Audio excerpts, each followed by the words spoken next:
Well, you hearing me all right? Yeah, you sound good. Sound you Yeah, clear. because when I did the podcast with Ivy, she was saying it sounded like I was whispering. So it's kind of like so basically I was trying to hit on her like for an hour and a half, the smoky whisper voice. What do you like about comedy? Yeah, dude, man, you're looking good, man. You're losing weight. You're growing your hair out. Yeah, dude. Oh man, it was hella funny, dude. Because what was it? One of my accounts the other day. You can always count on the Filipina auntie at any place to tell you about yourself without you asking. I was like, I was like, good morning, Nilda. She's like, oh, good morning, Chris. Hi, look at your hair. You look like a girl. I was like, she thinks I'm pretty. I was like, it's good. That is what's. I mean, a lot of people hate on that how Filipinos would just call out something physical right away as soon as they see you. Oh But yeah, for me, it's like, hey, it keeps me in check. Like, when I came over here like a year ago to start working, on that Airbnb property we were building, within a month, the live-in helpers were telling me I was getting fat. I was like, and I was, because I just fucking just let loose. I got into vacation mode, and it's like, you know what? I'm yeah. glad you guys told me, because otherwise, I probably would have let it slip even longer. But when they just told me I was getting fat, because they kind of treating me like a movie star, because I'm out here in the countryside, this you get this Phil boy coming in, Yeah, basically yeah. like a movie star, right? They're taking selfies with me and everything. And a month later, I got fatter. They're just not impressed at all. They're just calling me out, and it's like, man, you're getting fucking fat, dude. Let's go. Yeah, if they feel any at all, any comfort with you, oh man, just be prepared to learn about yourself. I know, right? But like I said, I was glad. I look at it as like, you know what? I'm glad you guys told me, because I needed to hear it. Yeah. Well, that's like, yeah, like that's a funny thing too, is like when they say that you're getting big, it's like, oh, you're getting so you're eating too much. Mm. You need to stop eating. Come sit down, have a plate. Yeah, You're like, yeah, what? Like, no, Auntie, I just ate. Yeah, it's okay. Come sit. yeah. And I was It's like, like so this just contradictory. well, that's just how Filipinos show love, right? As offering you Yeah, food, because I think most Southeast Asians, they grow up, basically starving, right? Getting food is one of the struggles. yeah, So I remember my wife and I were visiting her mom's side of the family down in Southern California. We were there for basically the Christmas holidays, and the grandma, she just would not stop offering me food all night during the parties. Like, you just saw me stuff my fucking face. You're still offering me food. It's like it goes from like nice and charming to, it's like, are you just not paying attention to reality at all? You like, this is just like an automatic thing. You can't no, help no, but offer it. no. They're just gonna abuse you. That's the way they abuse you. It's like going to fatten him up. Yeah, or you don't know, she's just like trolling me and fucking with me at this point. It's Yeah, right. like just She's like, look, entertaining herself. watch this. He'll do whatever I say. Here, eat this. But yeah, man, you look good. You Thanks, bro. lost a lot of weight, dude. What I sparked lost this whole 30 thing? pounds. 30 pounds in like 4 or 5 months. So I went from like 185, which is big for me because I usually, for a long time, I was like 140, 145. And then, especially when I was training, that's like, I was like in super good shape. Hmm. And then I started just putting on weight. It I sneaks don't up on know you, what it man. It was. sneaks up on you, Yeah, dude. it does, man. It's like all of a sudden when you smile, like you can see how much how much weight is on your head. So it's like some of it dripped off, and I haven't been working out as much lately, but like, like I can see what was under the fat on my stomach. So I feel a lot better about that. It's like, oh, it's still there. It's not a lot of muscle, but there's something there. Were you ever delusional about your body, where you'd look in the mirror and you wouldn't see the fat, you would see the body that used to be there? Sometimes I'm like, yeah, I can get like, I'm still like that. I was like, you know what? If I work out for like 6 weeks, dude, I can get it back. But I don't have that type of dedication. I'm just like, I was like, I'll work out for like 15 minutes and be like, yeah, you still look good, bro. But it's like I used to train, man. So it was like, and I was an athlete for most of my life. So I remember I had a physiology class in high school my junior year, and I had it with my girlfriend at the time, who was like a year older. and we did like a body fat measurement, and she was like at 20%, right? Like, and then I did mine. I was at 4% body fat. No way, dude. Yeah, she was like, "I fucking hate you." That's I was like, "It's all crazy. muscle, girl. It's all muscle." Yeah, so you And I had showed my teacher, and she was like, "You're malnutritioned." I was like, "But I don't look like it, though." oh, that Yeah, teacher just man. wanted to bang you. She's trying to knock you down to her level Oh, there. oh no, no, no. She looked like Skeletor, but she was cool as fuck, though. She was hella cool. So sounds like she was malnutrition, really, not really. Yes. I was like, "Who are you telling?" So you were ripped then, man. Yeah, man. Like, if I could show you a picture, like, there's one on my Instagram of when I used to weigh like 140 pounds when I was training, and like I was humongous, dude. People used to think I was like, "Oh, how much you weigh?" Like 160. I'm like, "Nah." Like 170. I'm like, "Nah." They were like 180. I'm like, "No, dude. Like I weigh 140 pounds." They're like, "Bullshit, bro. You're on steroids." Wait, how I was tall like, are "No, you? 5'6". Are you only 5'6"? Yeah, man. Oh man, I don't know. So you project as taller then. Yeah, that's my word, Yeah, baby. yeah, yeah. I think there really is such a thing. Because when you were telling me your weight right now, it's like, ah, he's got to be shorter than I thought. Yeah, so it's like me, like right now I weigh and I fluctuate between 155, 160. Um, and like, I don't know. Yeah, I just used to get picked on a lot, dude. So when I was like, cause I was so small, and I remember I was so short in first grade that I was door monitor for one day because I got black eyes, and it hit me in the door, hit me in the eye, the Oh door my handle god. hit me in both eyes. The first two times they're like, "Okay, we're gonna give you something else. You're gonna kill yourself by the end of the week." Well, you know, at least it wasn't like kids beating you up. I thought it was about to just Well, get turn into a real sad story there, but it's like, well, I mean, like in sixth grade, man. Like, well, even in first grade, still, like, there's this one girl, Jacqueline Randolph. She ended up playing volleyball in college, and we went to like high school and shit together. But she used to pick me up and like hold me.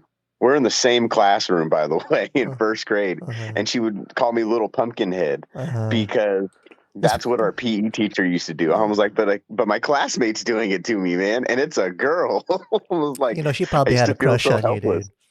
I think that she might have, You know, and that's how kids she express was cute. those kind of attractions, you know, at those days, right? Yeah, it's funny. But my sixth grade, dude, I used to get picked on by this one guy, and he used to take my lunch money, man. Like, and then I got my growth spurt from like what was that? I think it was like I was like 4'8" in sixth grade, and then I was like 5'3" in seventh grade. So then I used to pick on him afterwards. You were like, "Stop, stop, leave me alone." I was like, "You don't like it, huh? You don't fucking like that shit." But you know what? I mean, 4'8" isn't crazy short. I remember because when I was in sixth grade, I was 5 feet and I was tall, you know, for that age. So like 4'8" Yeah. is not really that far. It's kind of average, isn't it?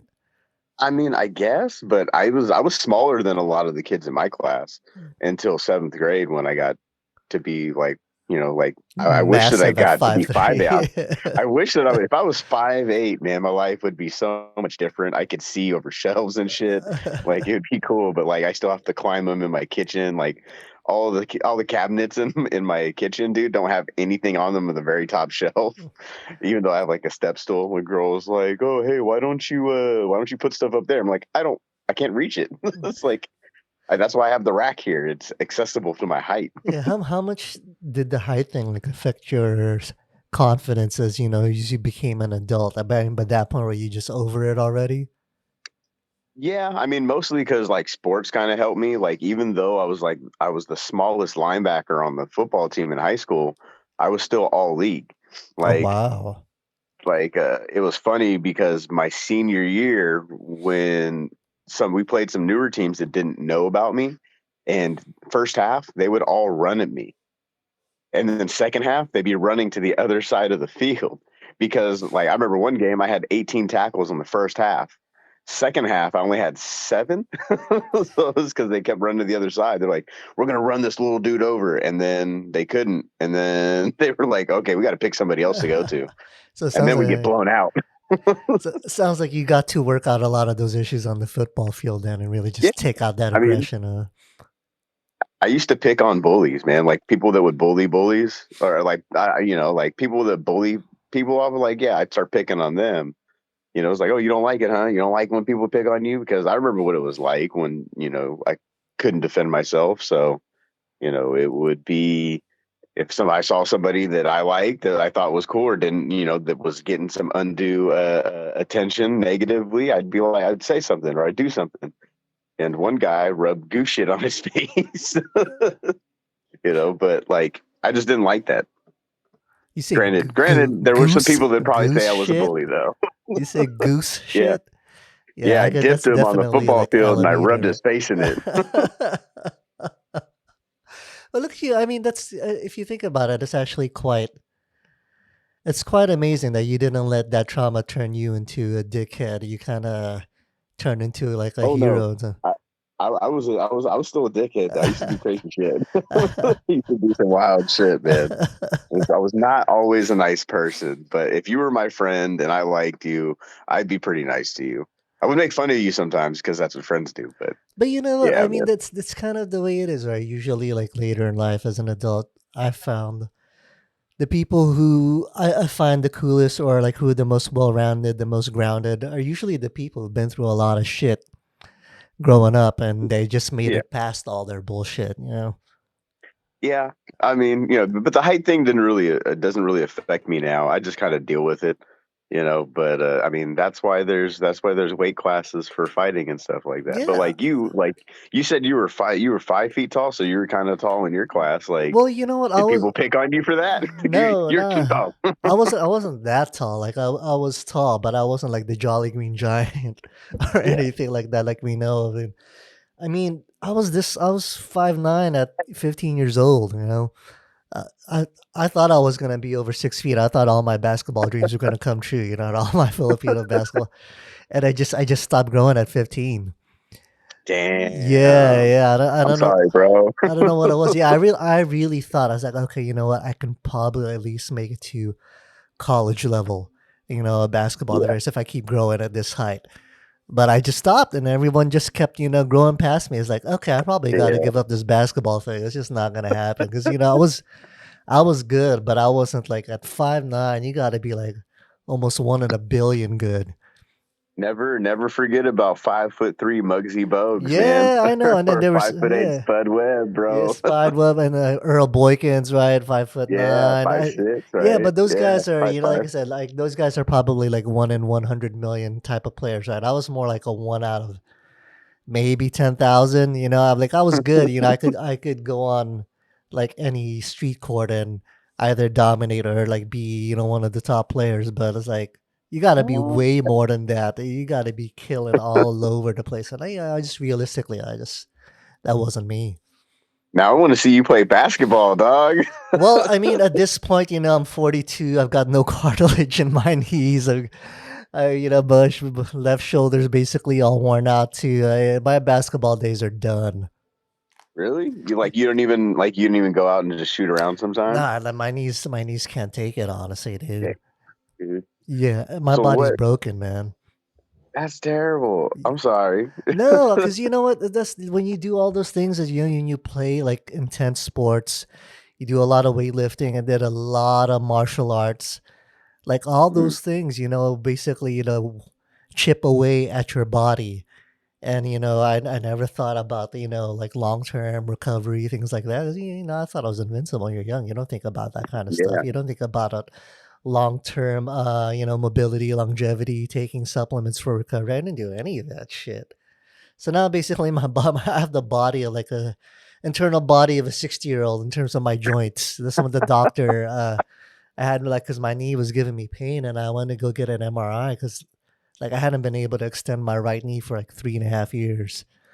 So Damn, dude. yeah, so finally, I finally like broke down and got a full-time job again. So I had the medical insurance. I got an Yeah. MRI and he said, this is like back when I was 37. It's like, dude, man, you got like the knee of a 55-year-old. You basically have no cartilage left on that thing. I was like, oh, I was really hoping you're gonna tell me I had like a torn meniscus or something. At least that can be fixed. Because Yeah. yeah, you can't regrow cartilage. So yeah, at this point it's basically bone on bone. I can't. Basketball's over for me, dude. man. Oh, you can be the Filipino David Goggins, bro. Fucking do it. It's like you do it with the accent. Fucking do it. Yeah, Do it. Get dude. up. Don't be a beach. Does that guy do it for you, David Goggins? Does he pump you up, man?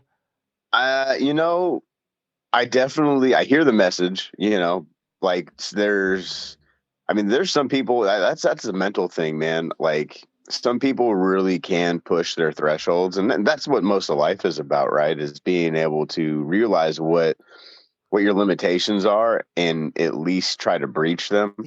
Like that's character, right? Is pushing through, adversity and difficulties and really trying to test yourself. uh, some people don't have the pain threshold, man, physically or mentally or emotionally to kind of sustain certain pushing. But like that dude, like he's a whole other beast, man. Like you got it. I mean, you're different as a Navy SEAL, like, but does he do it for me? Like, I definitely like a lot of the things that he says, and I think for certain situations, some of what he says can apply for me physically, maybe not so much because those aren't my desires. It depends on what you desire, I think, for what anybody's going to say to you to make sense. So if your goal is to be physically fit, then yeah, like I think he really pushes you to be more mentally tough, to push your body, even though his knees are grinding together and he's grinding them down into sawdust, running as many miles as he does every day. Like, I don't want that much cardio. Like, but at the same time, it's like, all right, this could apply to me going through an emotional situation where mentally I have to power through something. Uh, but some for some people, Tony Robbins doesn't do it. Some people they like a softer voice. Like I like guys like E.T. the hip hop preacher, and Inky Johnson, who read a lot of. But I don't know if you've seen Jason Wilson. No, I don't even know who that Jason is. Wilson's dope. He's from Detroit or not Detroit. Where was he? I think it is Detroit. Um, and he owns a dojo, and he has videos all over the internet. And he's been on the Rogan podcast about where he teaches inner city youth how to express themselves in the dojo through these really difficult periods where they're testing and this kid can't break the board and he starts crying and he's like, "What's wrong? Tell me what you're feeling." He's like, "I'm feeling frustrated." He's like, "Well, say that out loud, yell it." He's like, "I'm feeling frustrated." It was like, "Okay, say it again. I'm feeling frustrated." "Okay, now break the board." Bam, breaks through the board. And he's like, "It's okay to talk about what you're going through. That'll help you defeat what it is that's in front of you. But it's a feeling. Don't be afraid of those feelings." I was like, "That's deep." Like if I had had that maybe growing up, I wouldn't have had so many anger issues.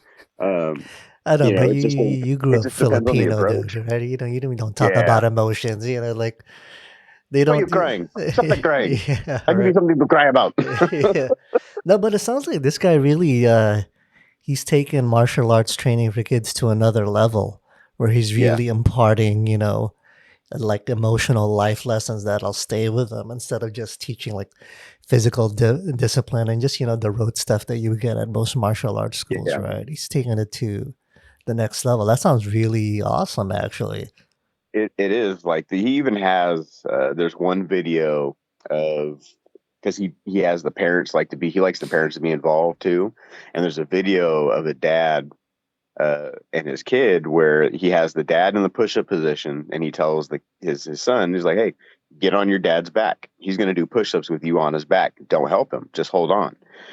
So the dad is doing the push-ups and he's like, "You see how your dad's doing good? He's starting off real good. He has the strength to carry you, right?"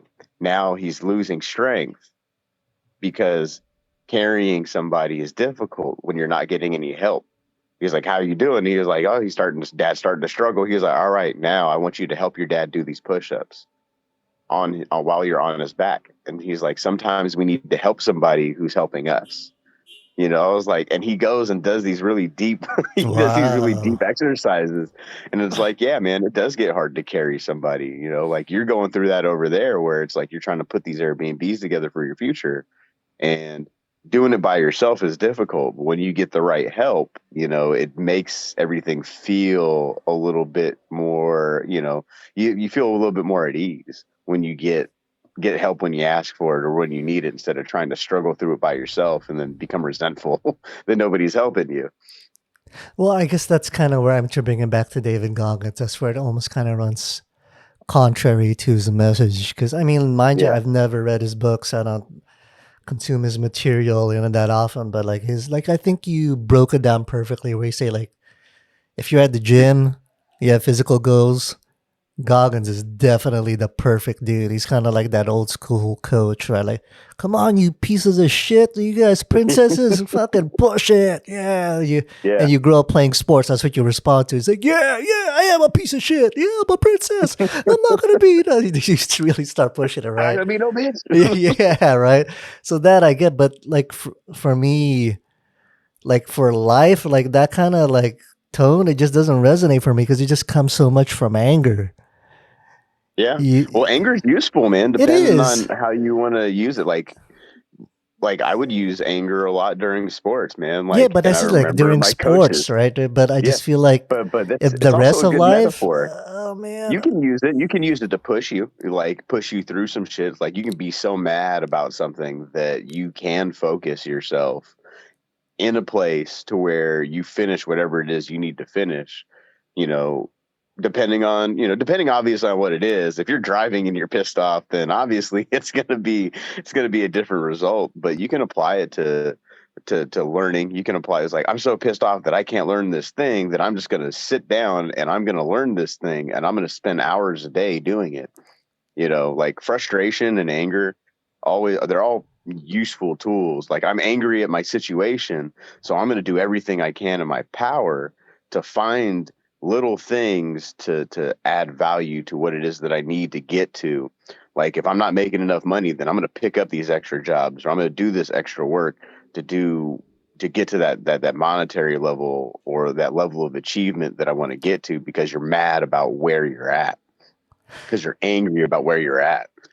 Some people get like depressed and maybe don't do it as much. Or like, oh, I'm just here, and don't take control of the situation. see, But anger for me has been a problem and a tool. but just the way you express it, right? Like right away already, that cuts through a lot more, I think, and will connect to people versus shouting it.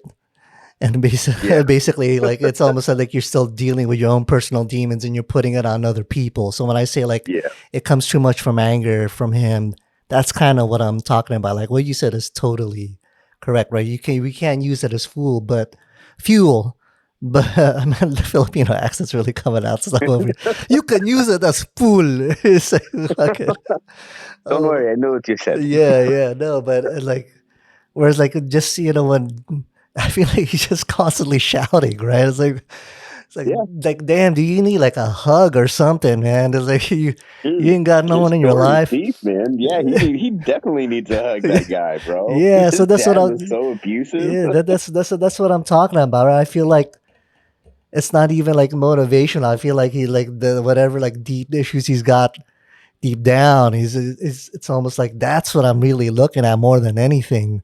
More than motivational. So it's like, man, and like to me, it's just like I feel like, man, I mean, I think he's gained so much. I mean, if he ever, he's just gonna fucking kill me and kick my ass. But it's just like my immediate response to it is he's achieved like amazing like physical and I guess Mm-hmm. you can say professional like feats with this, anger fueled approach to really push himself beyond to what he thought he was capable because he used to be a fat fuck and Yeah, it sounds like he got abused.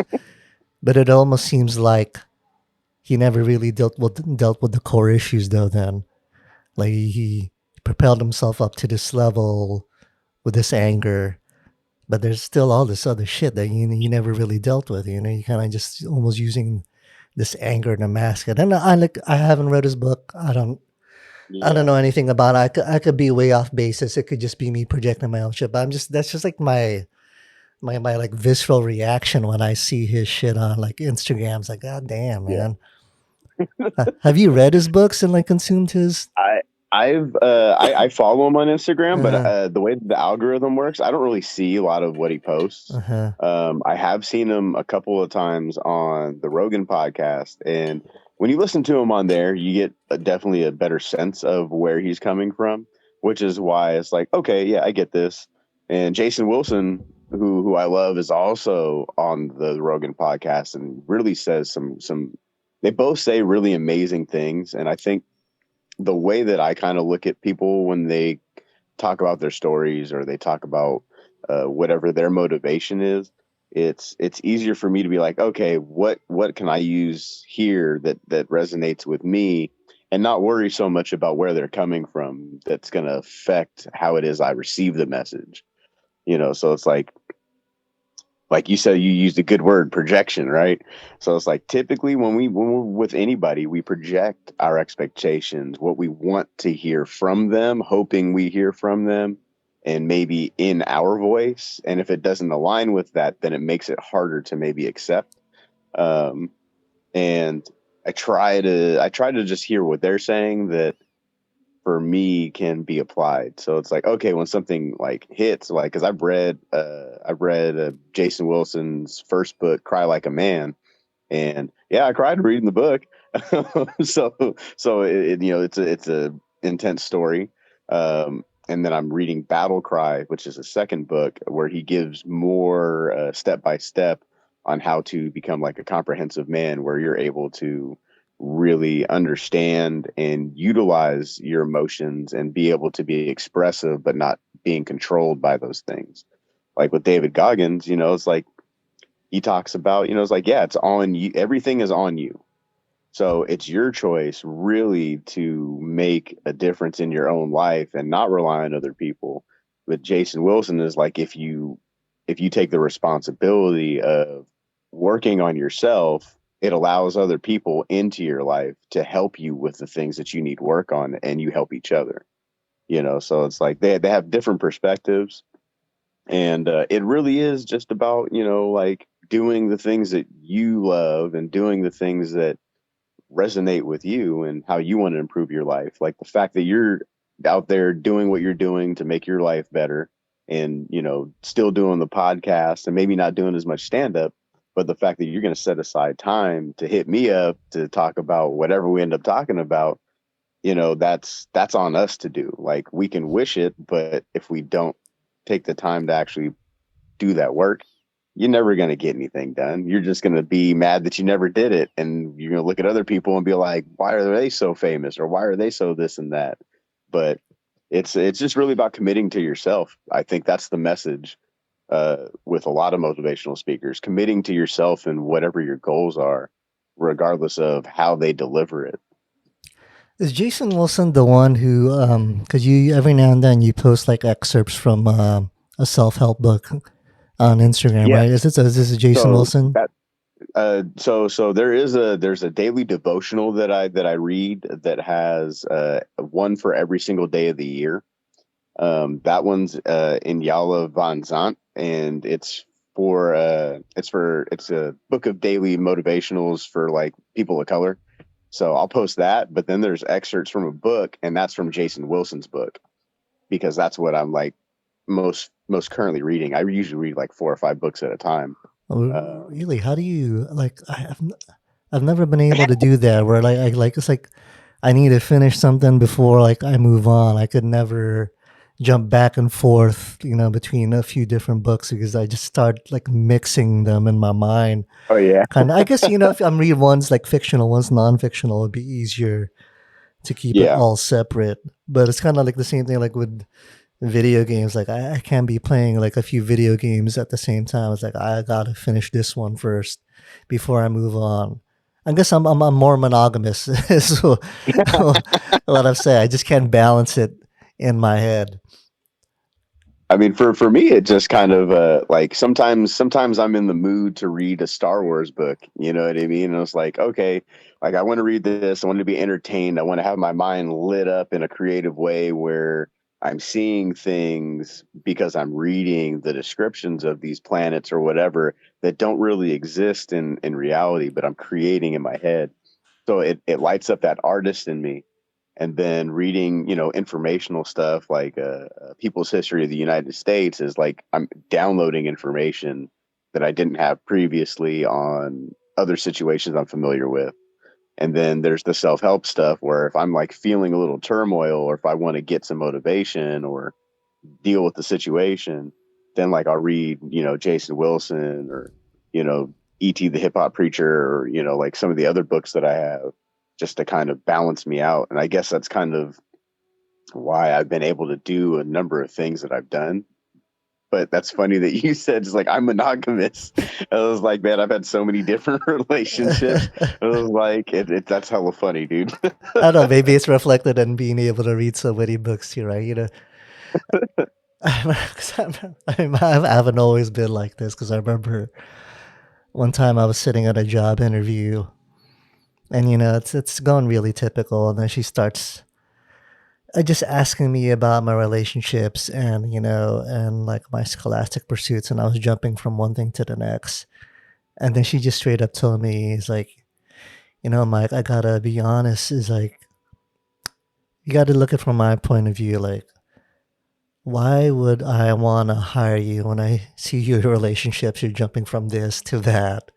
Your scholastic pursuits, you're jumping from this. Like, it's not, you're not exactly projecting a whole lot of stability here. And I was like, oh, I never thought about it that way. Why would you hire me? It's like, you're fucking right. Man, you I got me had that. dead to rights. It's like, That's so funny, dude. it's like you got me good. I was like, what? It's it's all perspective though. It depends. It's like, well, you see that I have all these different skills from all these different jobs. Means I'm versatile, man. Yeah, I Whatever you mean, want me to maybe if do, I I was can experienced do. enough to spin it that way, like now that I'm older, like I realized that. No, Yeah, but I was young. She got me dead to rights. I was, oh yeah, that's so yeah. funny. It's like, it's like I'm just trying to figure it out, lady. I just want to be somewhere where people want me. no, for me, it was really just I just couldn't commit to anything. I was like, Yeah. yeah, but I feel like I mean, for me at that, I was just young at that age. I was like, I mean, I was just seeing, I wasn't completely irresponsible, but I definitely wasn't taking life all that seriously either. Kind of Well, thing. how old are you when you did that interview? Uh, 23, like Oh 24. yeah, dude. Still kids, man. That's the Yeah, funny thing is yeah. everybody thinks you're an adult when you're 18, but you're really not. No, man, not at all, right? Like that's why, like for me, like it wasn't until I was 26. I'm even 26 is still young that I was finally like. I think I would say that I finally had the emotional tools to actually, be in a serious relationship, Yeah. and I felt that, and that's when I met my wife. And I would just tell her, once we really started dating, where she was like, you know what, you really met me at the right time of my life. But then again, I could say this the other way. Like I really met her at the right time of my life too, right? Where I was Hmm. finally at a point where okay, I have these emotional tools now that will make me like a viable partner in a long term relationship, unlike before Yeah. where I was just completely lacking it. I don't know what to do. I don't know how to start a relationship. I don't know how to maintain it. I don't know how to get out. Well, get out of it. I actually had a few different, tactics for that. That I was pretty good at. I don't know if the woman appreciated it so much, but I mean, it's like I was like, Well, you're oh. still together, so it Well, works. well, that's a crazy thing, right? Like I say, like, I got to a point in my life, and I had done enough work being over here by myself. And because I spent a lot of my 20s just on my own here in the Philippines, overseas, and Yeah. that sparked a lot of growth. And that's kind of why you do something like that drastic, right? I mean, I lived out all my fantasies too. I'm not gonna lie. I mean, it's like What were your fantasies at that time, Michael? oh, I mean, just use your imagination. Yeah, young, good-looking guy in his 20s home in the Philippines from America. I was like, oh yeah, dude. I mean, I Well, who had said a you were good looking? yeah. Oh, dude, when I came over here, man, I had even longer hair than you do right now. Oh yeah. Yeah, I was growing out my You didn't have hair. that poof in the back though, did you? Yeah. Oh, dude, it was my hair was like down on my shoulders over here, I dude. want to see this, Mike. I want to It, see it, this version of you, it, bro. You it need to post this picture. yeah, it was wavy, and it was about the time where over here in the Philippines, there was a Taiwanese boy band called F4. That was just like the biggest thing in the world. They were basically like the Beatles, and they had their own TV shows and everything. And I looked like two of them, So right? yeah, So, yeah, just so I didn't know that going in. I was just trying to grow out my hair because I never had long hair before. I just like yeah. I said, okay, what is this gonna look like? And it did not look good looking back on it, man. I look like Nicolas Cage in that movie Bangkok Dangerous, Oh this no, big ass like my hairline that starts over here. It's like fuck. dude, that's what my hairline is like. Mine starts in the Uh, back too. Maybe I should give this up. yeah. Well, I think the length you have around now it's still okay, but I had it like down to here, man. Yeah, And I would tie it up like in samurai ponytails. Like, nah, it did not look good looking back on it.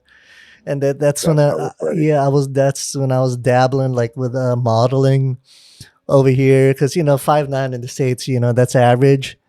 But in the Philippines, I'm basically LeBron James, right?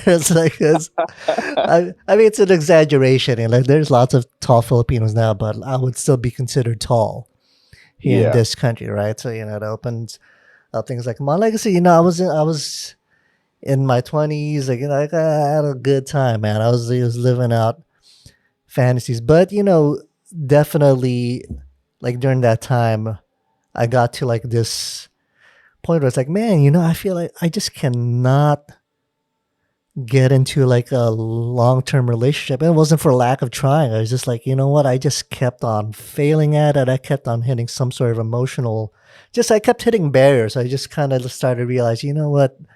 Obviously, there's one constant factor, in this problem. Right? yeah, Yeah. yeah. It can't be all their fault. Common denominators, Yeah, man. exactly. It's like, man, all these girls, they're just so fucking wrong. It's like, it's like, so it's like, okay, there's obviously work I have to do there here. There's Yeah. something, right? So, Well, so, it's good that you have the emotional maturity to say it's their fault. well, you get to a certain point, yeah. It's like, well, you just got to be honest with yourself. It's like if things are just never going right in terms of that, Yeah, you gotta take a deep dive inside, right, and look and say, hey, what's really going on here? yeah. Yeah, I feel that, dude, because like being in so many different relationships for me, it's like, yeah, I'm the common denominator. And at a certain point, like for me, I'm just like, okay, this doesn't align with the ideas of what we had maybe planned or hoped for. Doesn't really align with the life that I really want to live, doing comedy and doing all this stuff, like because I've been writing during this since about November, I've probably written like 150 something poems because like Whoa. I was published like when I was like in middle school writing for the Damn. first time.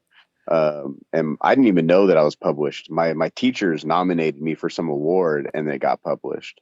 And then I found out after it got published and they surprised me with it. So I was like, oh, cool. Like that was nice.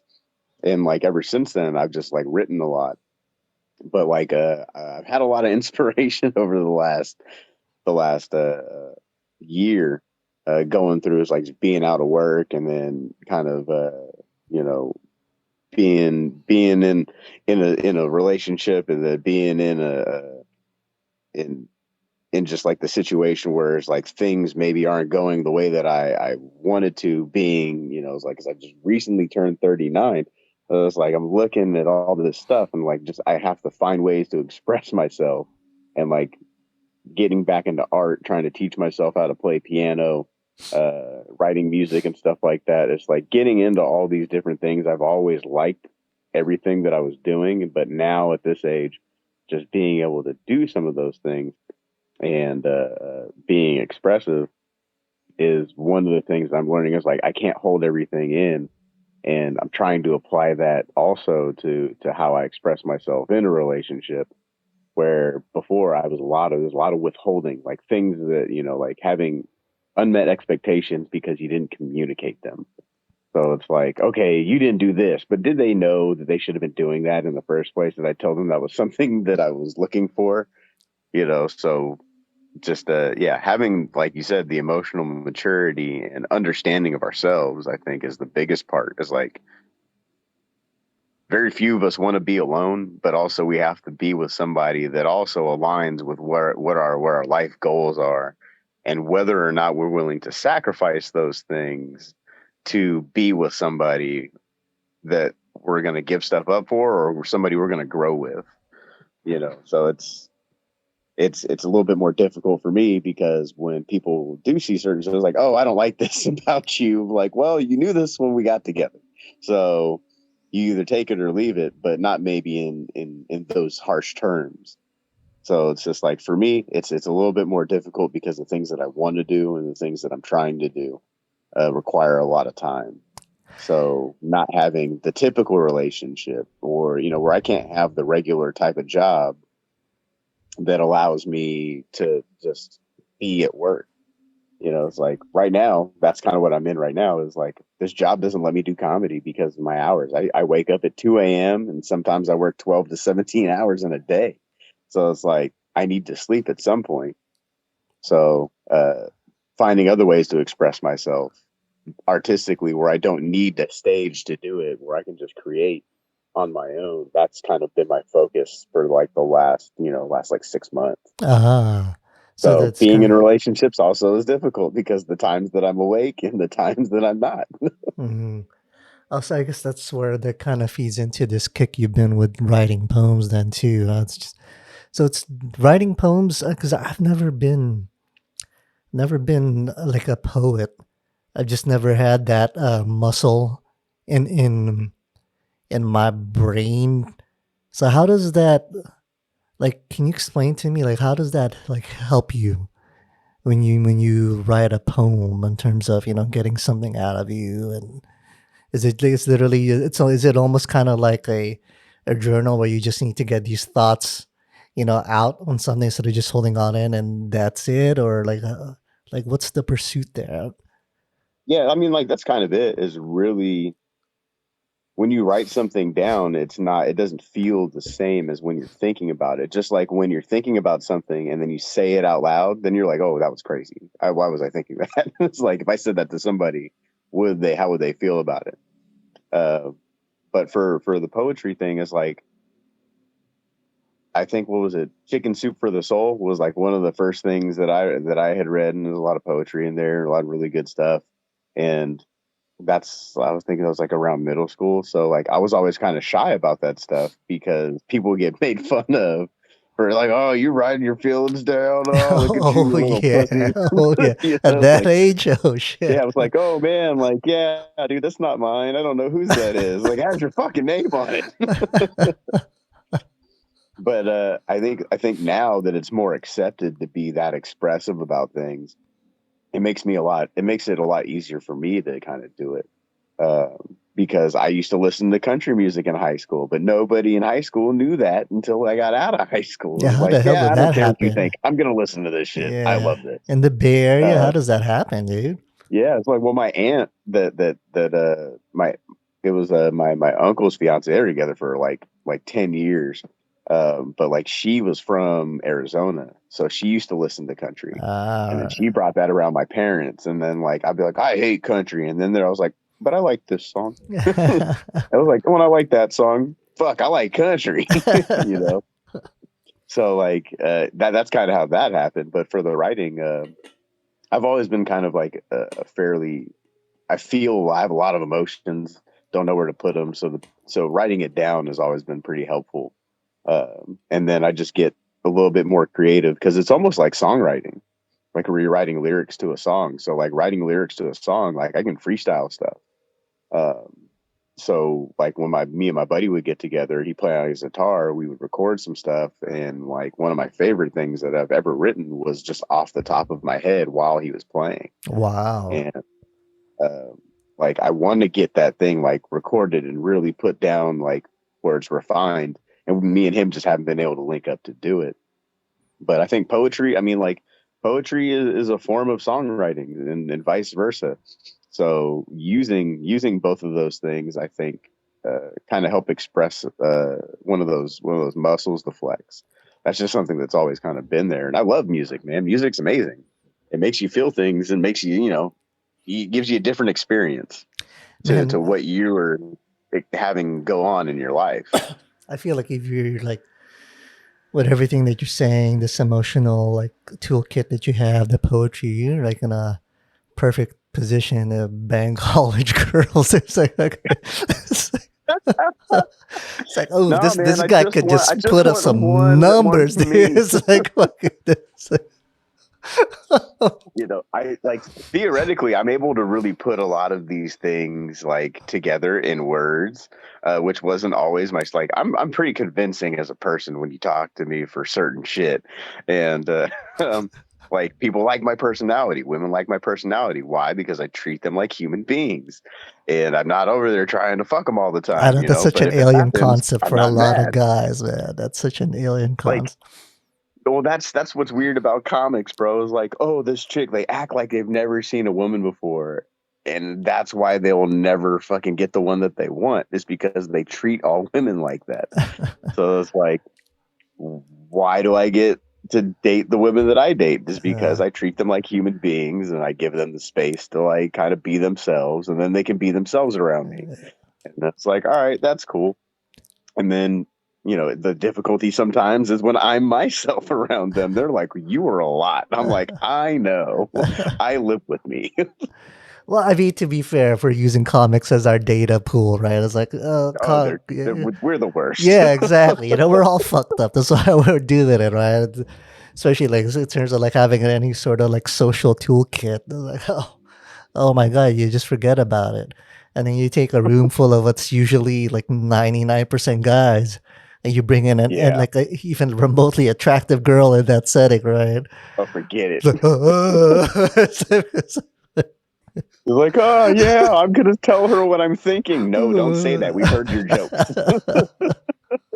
It's like he oh, talked to me about his dick for 38 minutes. It was like he was running a bit, I guess. yeah. That's why, like, you know, when I'm at the gym, like I have a bit about, but like, you know, I don't talk to the girls at the gym at all. I don't talk to anyone because I know guys are just here ogling them, and so many guys are gonna go up and try to talk to them. It's like, you know what, man, this girl's Yeah.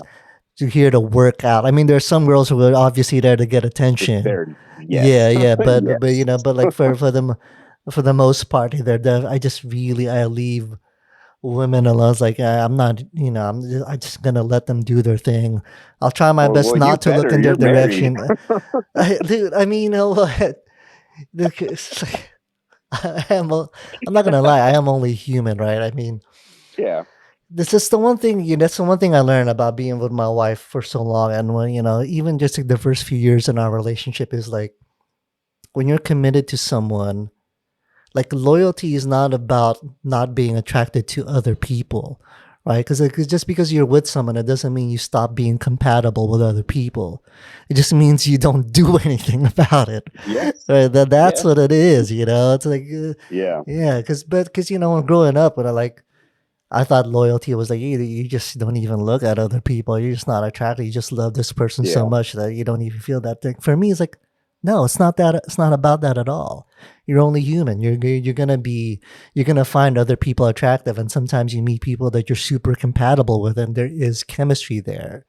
Loyalty is just being able to resist the temptation to act on that and to pursue that Yeah. further, right? Yeah. And that's what makes it so valuable.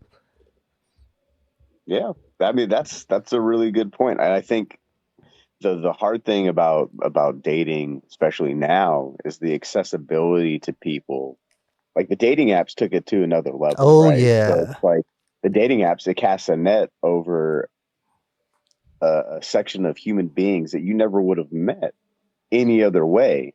You know, it's like because typically when we were growing up without the internet, you're just basically going to meet people wherever you're at, you exactly. know, or through somebody you know. So the degrees of separation are much lower, and or it's just crazy because then you go on social media and everybody's accessible to you, but also everybody is hitting up the top like 1% of people to be like, you're so this, you're so that, I would do this if I was with you. It's like, shut up, bro. You know how many people are saying the same thing to her, or even vice versa, but it creates the falsehood that everybody is that available to provide you with whoever you're with. Like the person you're with is going to give you certain things that other people don't because they're just looking at whatever it is that you're projecting to them.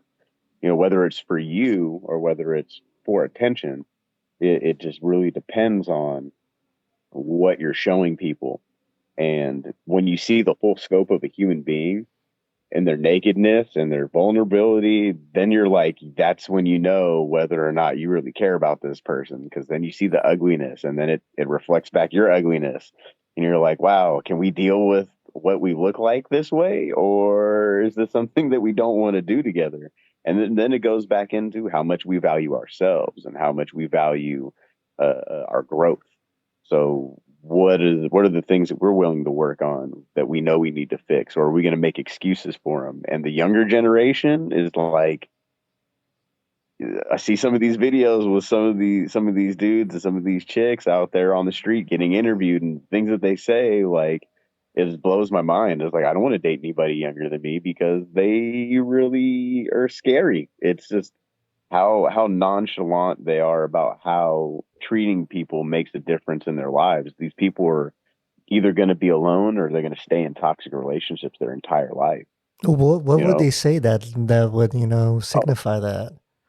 just like just like basic stuff where like if you're in a relationship, like, oh, would you fuck your boyfriend's brother if he was hot? Oh yeah, I would. I was like, what the fuck, dude? It's like, then why are you with this person? Yeah, Like, well, how old why, are these what's the girls point of though? cheating?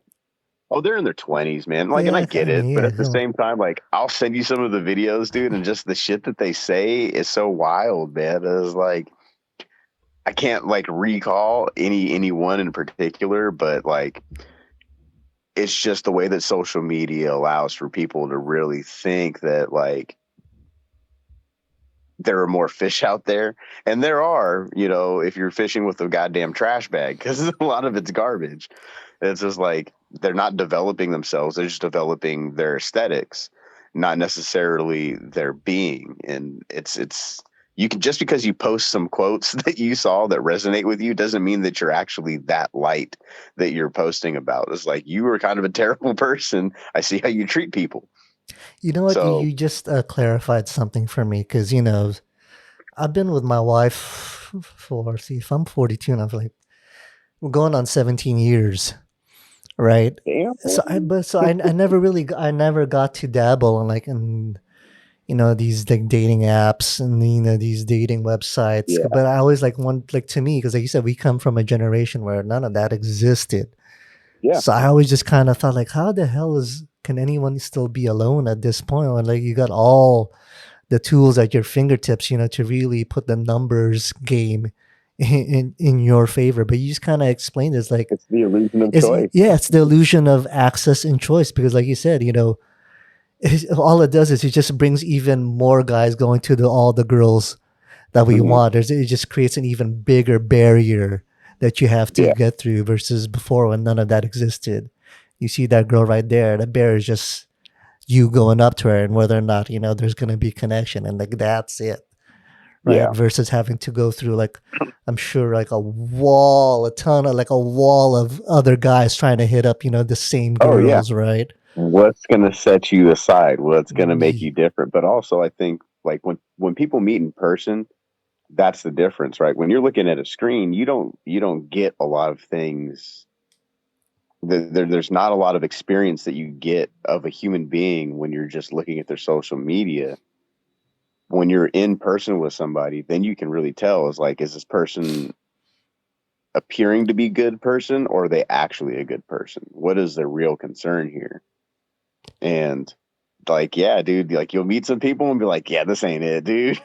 Like, I see that you got a thing that you want, and attention is what you're after. So you can go ahead and have that. I'm not gonna be the one to give it to you. Well, Like, do it for distance. well, maybe part of it too is that you are, at a more mature age. So maybe that's just not a game for those who are That's more not for me. mature. Yeah, exactly. Maybe Yeah, that's definitely really not for something me, more for man. like, late teens to early to mid 20s. Like that's the perfect age to be, playing with those apps. But as you get Yeah, older, it sounds like it's just not really once you're like ready for something serious, that's just not the place to be. It sounds like then. I mean, it can be like it works out for some people. It just depends on again where you're at mentally and emotionally, and what your goals are and what their goals are and where they're also at in Hmm. their lives. Um, yeah, you have things have to align in a way. Like you know this, like you have to align with the person that you're with, and other things are negotiable. But for the most part, if you guys don't have the same dreams and goals, or have at least a way to communicate in a healthy and responsible way, then no ground can be broken. You're just going to sit there, and your barriers are going to keep you where you're at. Yeah, you know what? I think you hit on the key thing there that other things are negotiable, right? And I remember before I was with my wife, nothing was negotiable, right? I thought, yeah, because it's all about self growth. Me, you know what? These are my fucking principles. I worked hard, to get to this point. I'm not moving on any of this shit, right? But you're right. You got to identify what's core, and then you got to Yeah, identify, like, you know what? There are some things that, especially if you're in a long term relationship, you're gonna have to wiggle on. That's just the reality of it, right? yeah, You're not with yourself, you're with someone else. And as compatible as you two can be, women still think way differently than guys do. The yeah. brain just works completely differently. I've just completely, like, I wouldn't say given up, but I just accepted that fact that, you know what, their brains just work completely differently from ours. Is Yeah. is they like their form of logic is just not what guys consider logical at all. Yeah, I mean, well, we're that's the thing is like women want us to communicate in an emotional way, and then when we do, sometimes in certain relationships or toxic relationships, that information gets used against us. So then we don't want to do that again, or we don't keep doing that. And then when women come to us with an emotional problem, we logically are trying to solve it when they just want us to listen. They just want that, and that's why they have friends that they talk to. But like one of the things that I've learned to ask is like, okay, now that you're telling me this, you want me to listen, or do you want me to like solve your problem?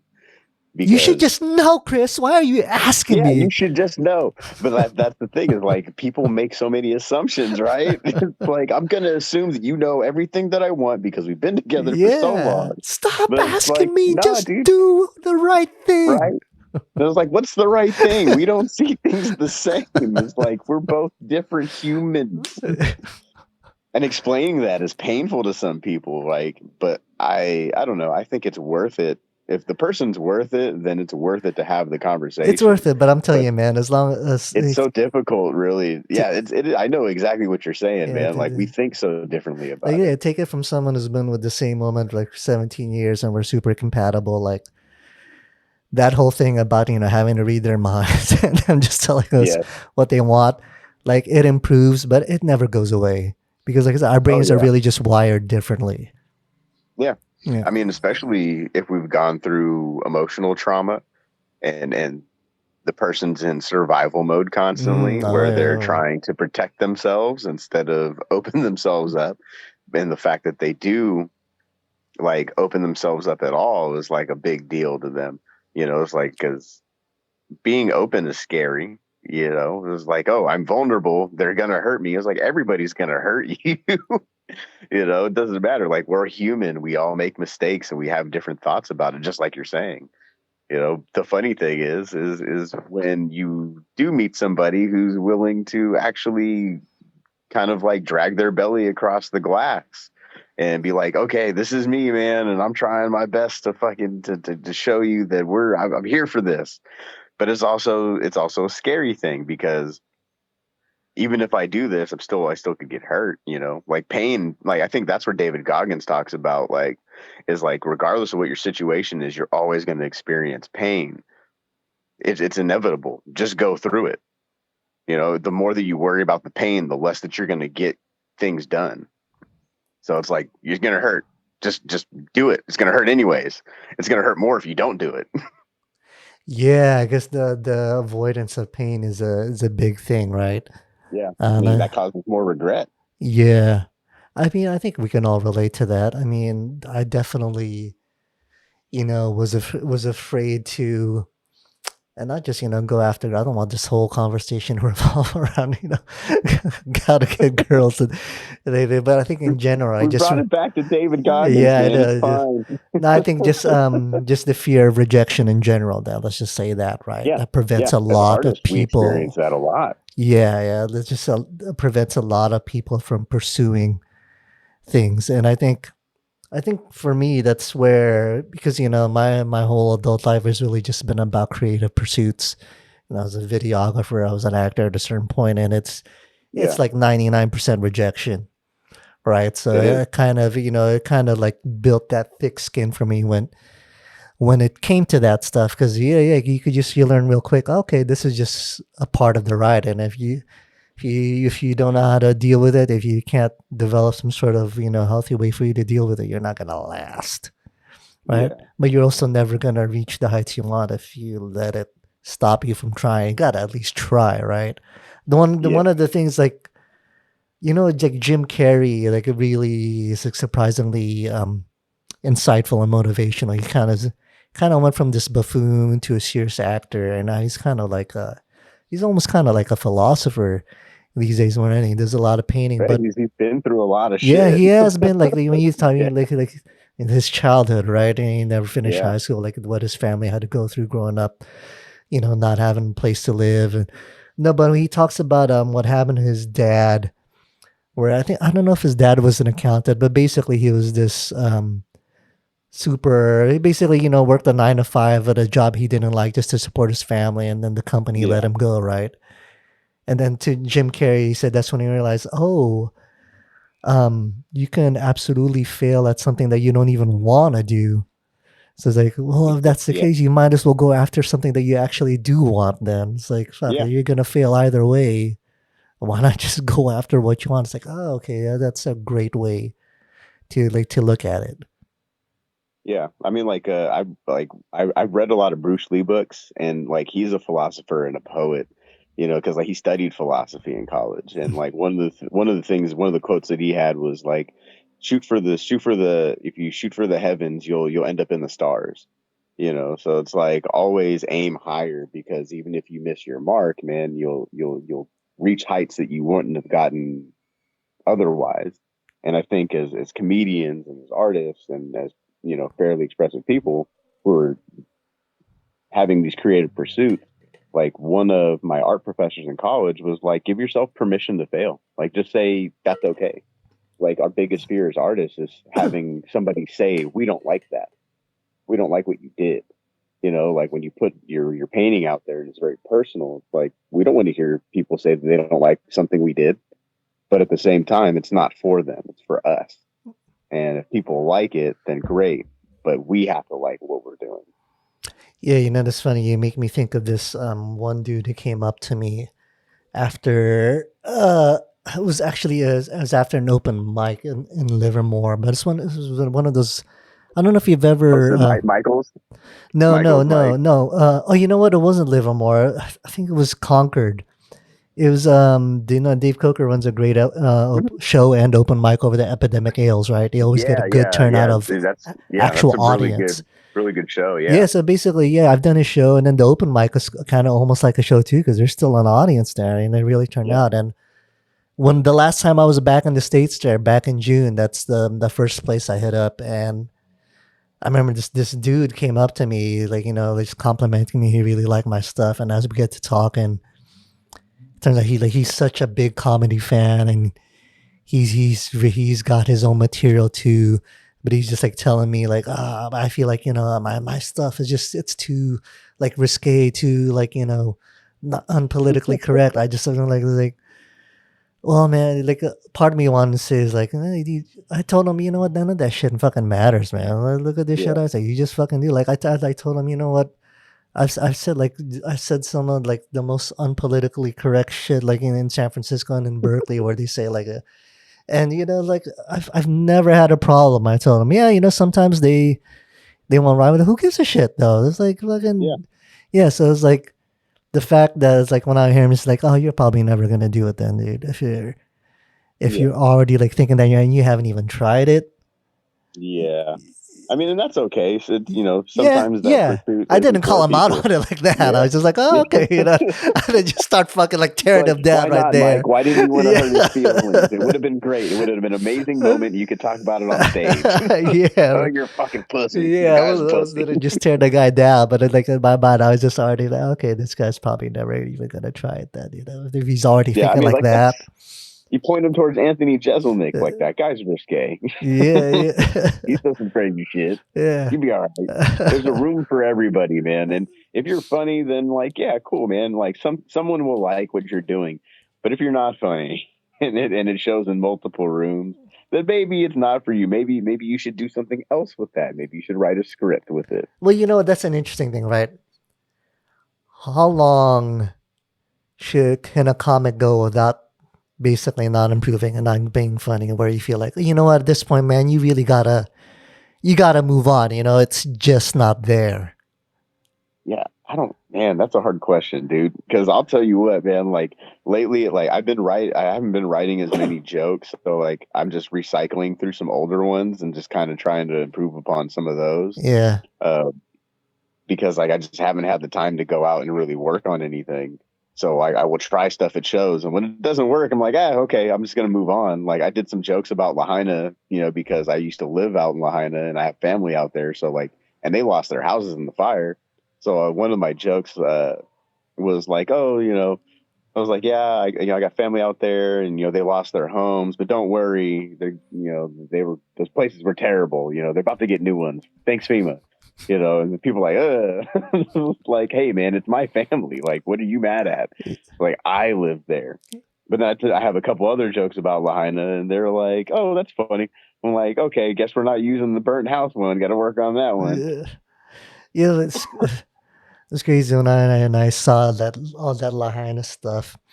I just felt kind of terrible by myself because the first thing I thought about was like that old Sam Kinison take on like Somalians, or you know what I'm talking about? Yeah, go where the food Yeah. is. Oh, you people are sorry, maybe because you live in a desert.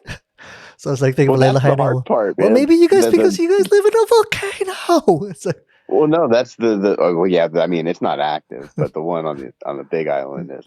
But like the crazy thing about that, though, like it used to be that whole area used to be very tropical, like a rainforest. mm, But when the corporations took over and the Maui land and pine, they diverted a lot of the water that used to be there to their plantations and or service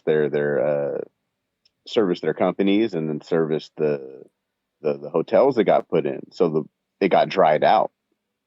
So now you have brush fires that are regular and they do have like a fire season, but like even though those companies have been shut down, they still haven't put that water back to where it belongs. mm, So you still have the same problem. And like my uncle, who was a firefighter out there for a little bit, he was telling me is like we've been trying to get another firehouse put in, but the winds were so severe at the time. They're hurricane level winds, 80 miles an hour plus. There was no amount of firefighters that was going to stop that. And he was there in the middle of the fire, driving through everything, down telephone poles and trees and all this stuff and smoke. That it was like, yeah, dude, he's like, I watched the fire jump the highway. whoa. It's like that's how windy it was. So it was like, there's no way they were going to stop it no matter what they were doing. It just was it was the perfect combination of a catastrophe to just be taking place. The issue has been with really what these land development companies are aiming to do, which is redevelop the land, and all these Airbnbs that are bought out there. They're kicking out the families when those should be housing for the families. And like you get all these rich people that own property out there and people that have lived there for generations don't have anywhere to go. And the government has only sent them that one time $700 payment from FEMA. Like, and we've sent hundreds of billions of dollars to Ukraine, our tax money, which we had no vote on. And like, even like on the Rogan podcast, he had Tulsi Gabbard, who used to be a representative for Hawaii, and then BJ Penn, and on that episode they talked about it take $5 billion to get Lahaina back and up and running, and they're not getting any support from our own government, which they pay taxes for, and we accidentally, as a country, sent 6 billion to the Ukraine and let them keep it, bro. It's like, what kind of place are we living in to where we can't help our own people? And that's such an amazing place with amazing, beautiful human beings. Where if it wasn't for me living there, I would be a much terrible human. Like Mm. that period of my life really changed where my life trajectory was going. I was either going to jail or gonna die. And me being out there, I knew that I needed to change. Those people helped me flip my life around and really improve. So it was like it's painful for me now to still watch some of those videos. But like, yeah, it's you can still make jokes about it. It's not a big deal to make the joke, but if you care about something, to see something like that happen to not just people that you know, but like your family, your friends, and kids that I've coached who are now adults now and have their own lives. It's sad to see the state of our government and what it is that we're doing and how much they don't care about helping people. Well, you know what? For me, like, I think you hit the nail on the head. I've given up the illusion and accept like the illusion that government's there to to really help people. It's really there just to make to get more power and ensure that they keep that. And a lot of it is just really money and power, right? In terms of Yeah, interest and like actually like helping people. Like that's they'll do it in terms of optics as long as it helps the overall agenda of yeah, retaining, keep helping keep those in power stay there and then attain more and accumulate more wealth. I just I've taken out like those rose tinted glasses about the government. yeah. It's just a long time ago. That's why like for me, like I always try to say like, and I got this from like reading financial books like Rich Dad Mm, Poor Dad, The Secrets of a Millionaire Mind. It's like, you know what, the yeah, best yeah, thing to yeah. really do is just get yourself build the kind of life where the government's just not going to have an effect on you, whoever's in power. No, you want to have a good life outside of that. You don't want to be Yeah. reliant on that because you can't rely on them. No, Their you can't. interests are completely opposite to what's actually like good for you, or like at least Yeah. to allow you like you said, like this whole Lahaina thing is like the perfect example, right? 5 billion to really get it back on feet and rebuild it, and how many has been sent over to Ukraine and jail, not just like the accidental 6 billion, but in total in general, right? Because when they It's over we yeah, $100 billion, yeah, dude. when we talk about there's It's no crazy. when you have there's no money to fix all these the inner cities like Baltimore and like things like that, but Yeah. yet there's like Well, hundreds San of Francisco, Oakland, man. yeah, It's like yeah, you exactly, could totally fix the homelessness yeah, if you yeah. just threw some money at it the way you throw it at other countries, which you have financial investments in. But they want to keep us under the thumb, man. And that's but you make a really good point. Create a life to where the government doesn't affect you, because Ronald Reagan said it was like the scariest words you can hear is, "Hi, I'm from the government. We're here to help." Yeah. I know, what's crazy is that as you get older, especially if you grew up like being like more Democrat thinking, it's like, oh, you know what? Some of these conservatives have some of their points are actually very valid. Well, I mean, they're like that's the problem I think with politics too, is that like people don't realize that they're both being paid by the same lobbyists. They're both sides are being paid by the same people, pharmaceutical companies, all these special interests. So it doesn't matter what platforms they run on, they're beholden to the person that's funding their campaigns. And until you realize that, you're going to know that they're not really for the people. No, So, like, that's why George Carlin talks about it and pisses on both the left and the right. It's like because he just calls it the government. The government doesn't give a fuck about you, and when you realize that, then you have some freedom. But a lot of people, they're so beholden. They're so like dogmatic when it comes to the parties. That it's like, wait a second, like, don't you realize? Like, well, the left is better than the right, but yeah, they still suck though. yeah. It's like they're Well, not great. well, that's the thing. Like for me, I feel like COVID like exposed all of that out in the open, right? The way it was handled, and anyone who's just willing to see it for what it is, like exposed all of that. And Yeah. it really just kind of exposed to that. There's a lot of people out there that I don't know, they don't want to think for themselves, don't want to be responsible for their Yeah. own lives. It's just easier to think that I know, government's gonna take care of you, or it's just easier to accept a narrative that you like grew up with, Yeah. as opposed to like seeing, oh no, these people are just human too. They're liable to corruption. They're not the smartest people in the world. Yeah. They're They're gonna not. lie. They're gonna deny. It's Smart like, people wouldn't want that job. yeah, it's like, so it's like, it's almost kind of like, it's like that when people like give up their life to God, right? There's like this big burden off of your shoulders when you feel like you're not responsible. There's a bigger plan. Yeah. And I feel like, if people are not religious, and governments kind of almost serves that same purpose, Hmm. right? Yeah.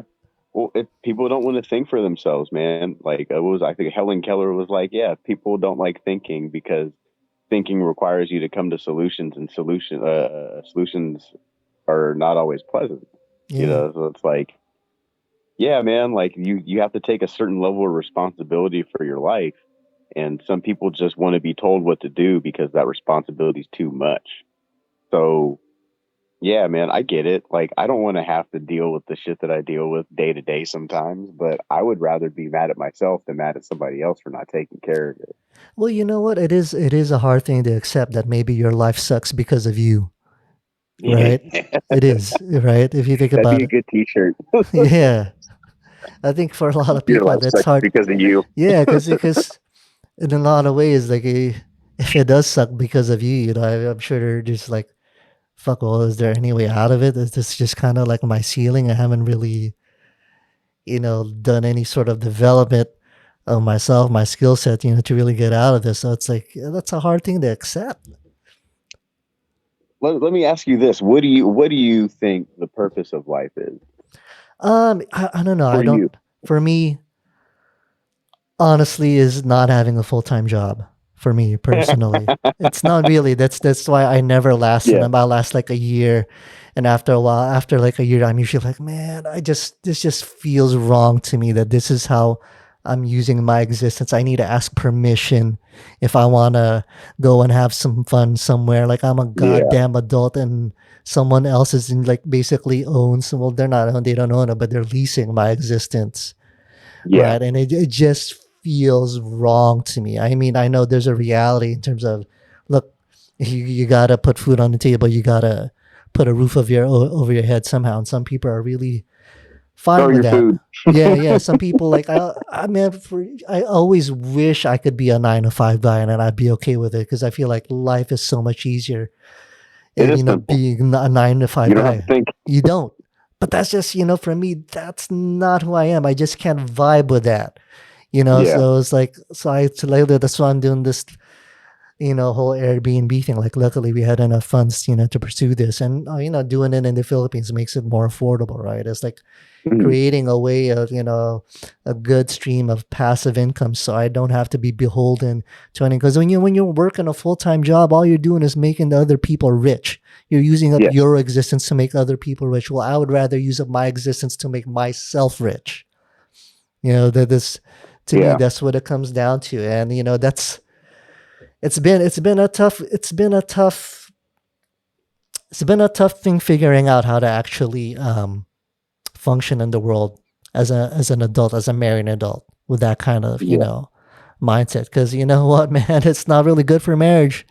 I can tell you yeah. that.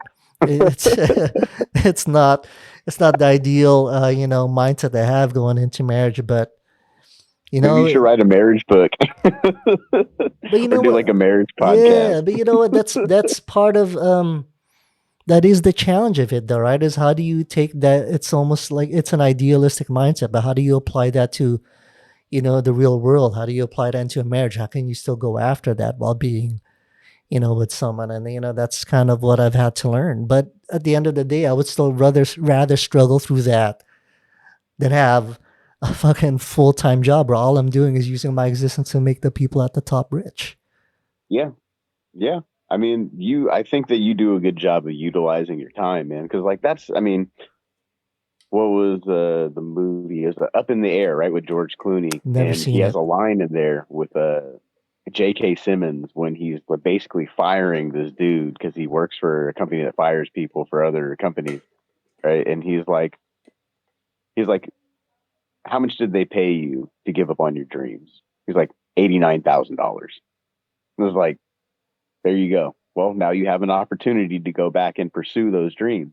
It says here that you studied culinary arts in this school and whatever this was your minor. I was like, you can go back and do that. And I was like, and that sometimes is like he used it as a rebirth. And sometimes we do need moments in our lives to kind of rebirth something that's died that we traded that for something we thought was going to give us a life that we wanted, that stability. And the scary part about pursuing your dreams is the instability of it, the fact that it might not work out no matter how hard you try.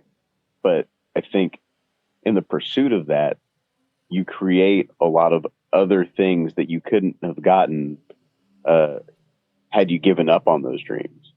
So it's like if I wasn't doing comedy, you and I wouldn't have met, dude. Like Yeah. you're a cool ass dude, man. Like the fact that you have so many life experiences and you're very introspective and you're also articulate enough to really express yourself, I think is really hard to find with some people. And like I appreciate that about you. You're fucking dope, dude. You're cool as fuck. Like, Well, that's kind of why we hit it off, right? That's kind of the same reason why I hit it off with Ivy. Like I was telling her, like attracts like. Like yeah, you've been through a lot of shit too, but you made it through that. And then you have enough maturity to realize, you know what, I don't know everything. Let me read these books and see yeah, what kind of information they have that I can use, right? And I think, when you meet other people who are like the same mindset like that, it immediately comes off. Because, like you said, are you immediately able to, read like, oh, this person knows how to articulate their points very well. And you know what? They have a very well rounded perspective. And you know what? You can immediately see that they're open to ideas. They're not so committed to their stances. And I mean, I think yeah, that's why you and I just hit it off so quick, right? When we did the first time we did my podcast. It's like, I even said, it's yeah. like, I feel like you're really well read, man, because you articulate your ideas so well. That's that had to learn how to do that because Yeah. the way that I would articulate myself was through throwing punches a lot of the time. It was like, how do you feel? I'll fucking show you. Like Batman, you're gonna This beat is how I justice into feel. people. It's like, But like, yeah, dude, like it's I think when it comes to life, it really the biggest part for me is adding value to the lives of the people we care about and the people around us. Right, that's part of what we do when we do comedy is we're adding an experience to these people's lives that hopefully is positive. Some days ain't so positive. We had, because you just have an off night, but allowing us to share an experience as a people, but like, hey, we can all relate to this. We've all experienced this. So I'm going to talk about it, and hopefully we get some levity out of the situation, but also a little bit of thought. So just being able to add value to somebody's life, reason to keep us going through our existences. so is that's Because the if you're not purpose for adding you? value, with that, That's the purpose for you, is to add value to other people's lives. I mean, yeah, I mean, because then otherwise, what are you really doing? Because like money, like where's that going to go? Like it allows you freedom and allows you to do some things that you wouldn't be able to do otherwise. But when you go to other countries and you see how happy some people are with things that we wouldn't find acceptable in America, like there's a level of enjoyment in the moment and a certain level of bliss to where just because they don't know any better, they allow themselves to be happy in their situation. Where you here in America, we have so many things at our fingertips, but we have so many people with depression. So many people that have stuff but can't get through their own lives because they don't have value themselves, or they don't see themselves in a way that is valuable.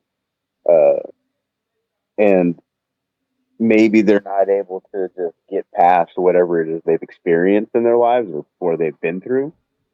But adding value to somebody's life, I think, allows for us to really make life worth living. Because my friend was murdered last month.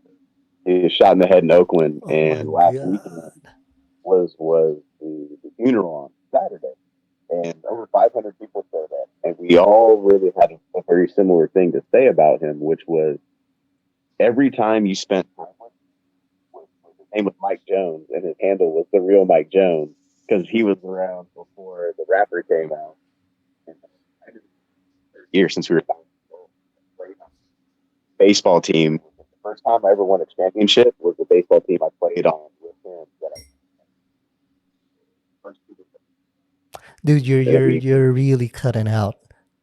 oh, am I? Yeah. Now you Oh just said that no. you're fine. I don't know what happened. You're fine now, but Okay, yeah. I don't know. Might be because some people are on the network now. no, you're fine now. But like when you're talking Okay. about Mike, you're starting to really cut out. Oh, okay. Well, yeah. Basically, is like I knew this dude for like 30 years since we were like 9 years old, and the first championship baseball team I played on was the team with him, and we won another championship when we were in high school, and we played football together. And one of the games my sophomore year, uh, junior year, he was a little bit older than me, like when it came to school. But I got hurt on, and I had to come out of the game, and he comes running over me on the sideline. He's like, "Oh hell no, I'm pissed off now." 6 plays later, he has an 8 yard run where he ran over a linebacker and a safety to score a touchdown. He comes back, runs back from the end zone, he on the sideline, bro, with the trainer, hands me the football. That was for you. That was the type of person he was, man. And Wow. like the pastor was hella funny. He was like, every time I get knocked down, nobody gives me a football. I was like, well played, man. That was funny. But just like, I'll never forget that moment with him because that was something nobody's ever done in any sports situation with me. Is like, but like it stands out in person's character. And whenever I left spending time with him, I always felt like a better person. I was always happy. I was always glad to see him. And when you do leave that impact on people, it makes a difference. Want to be a better person most of the time. Unless you're a piece of shit, then Hmm. you're just gonna ruin people's days. But like for the most part, if you're a decent human being, you want to leave people with a positive feeling whenever they spend time with you. So that's what So gets I you up think in the that's morning. That's the purpose of yeah, life. yeah. I mean, showing up for people that you care about, taking care of things, and just having people leave with feeling better about themselves when they spend time with you. I gotta say that sounds a whole lot better than my selfish answer. No, dude. I You mean, like, know, so well, like, you gotta. I mean, you've got to provide a way of living because, like, honestly, I love the freedom. I don't like mm, being under. I feel the exact same way. That's why I was with FedEx for so long because they let me do whatever I wanted, bro. Like, if I wanted to cuss out a customer, fucking, I'm doing it. I'm gonna tell you how I feel about your stupid package, you know, and I'm not gonna get in trouble for it. I can't do that at this new job because it's more corporate, so it's like I have to eat shit all the time. I don't like it. It's like, oh, I'd like to say something to you right now to make you feel some type of way. He goes like, there's a person under this uniform. You can't talk to me that way. It's like, oh, I'm just going to mirror back what you're doing. But, and granted, maybe that doesn't fall in line with the adding value to people's lives, no, it but I'm doesn't. definitely That's what I giving was an saying. experience, That's why I was like you listening know? to you talk. It's like, oh man, I'm feeling like a piece of shit. Yeah, but it's like funny. I look at myself as like a mirror, right? Like I'm going to reflect back what you give me. uh-huh. So if you're giving me some negativity, I'm going to show you what the negativity looks like. I was like, you started this conversation. How you want the rest of it to go? Uh-huh. Like, because if you want to escalate, I can escalate. But if you want to have a conversation about what's happening, let's do that. Because I'm open to either, and I'm willing to go as far as you're willing to go, maybe further.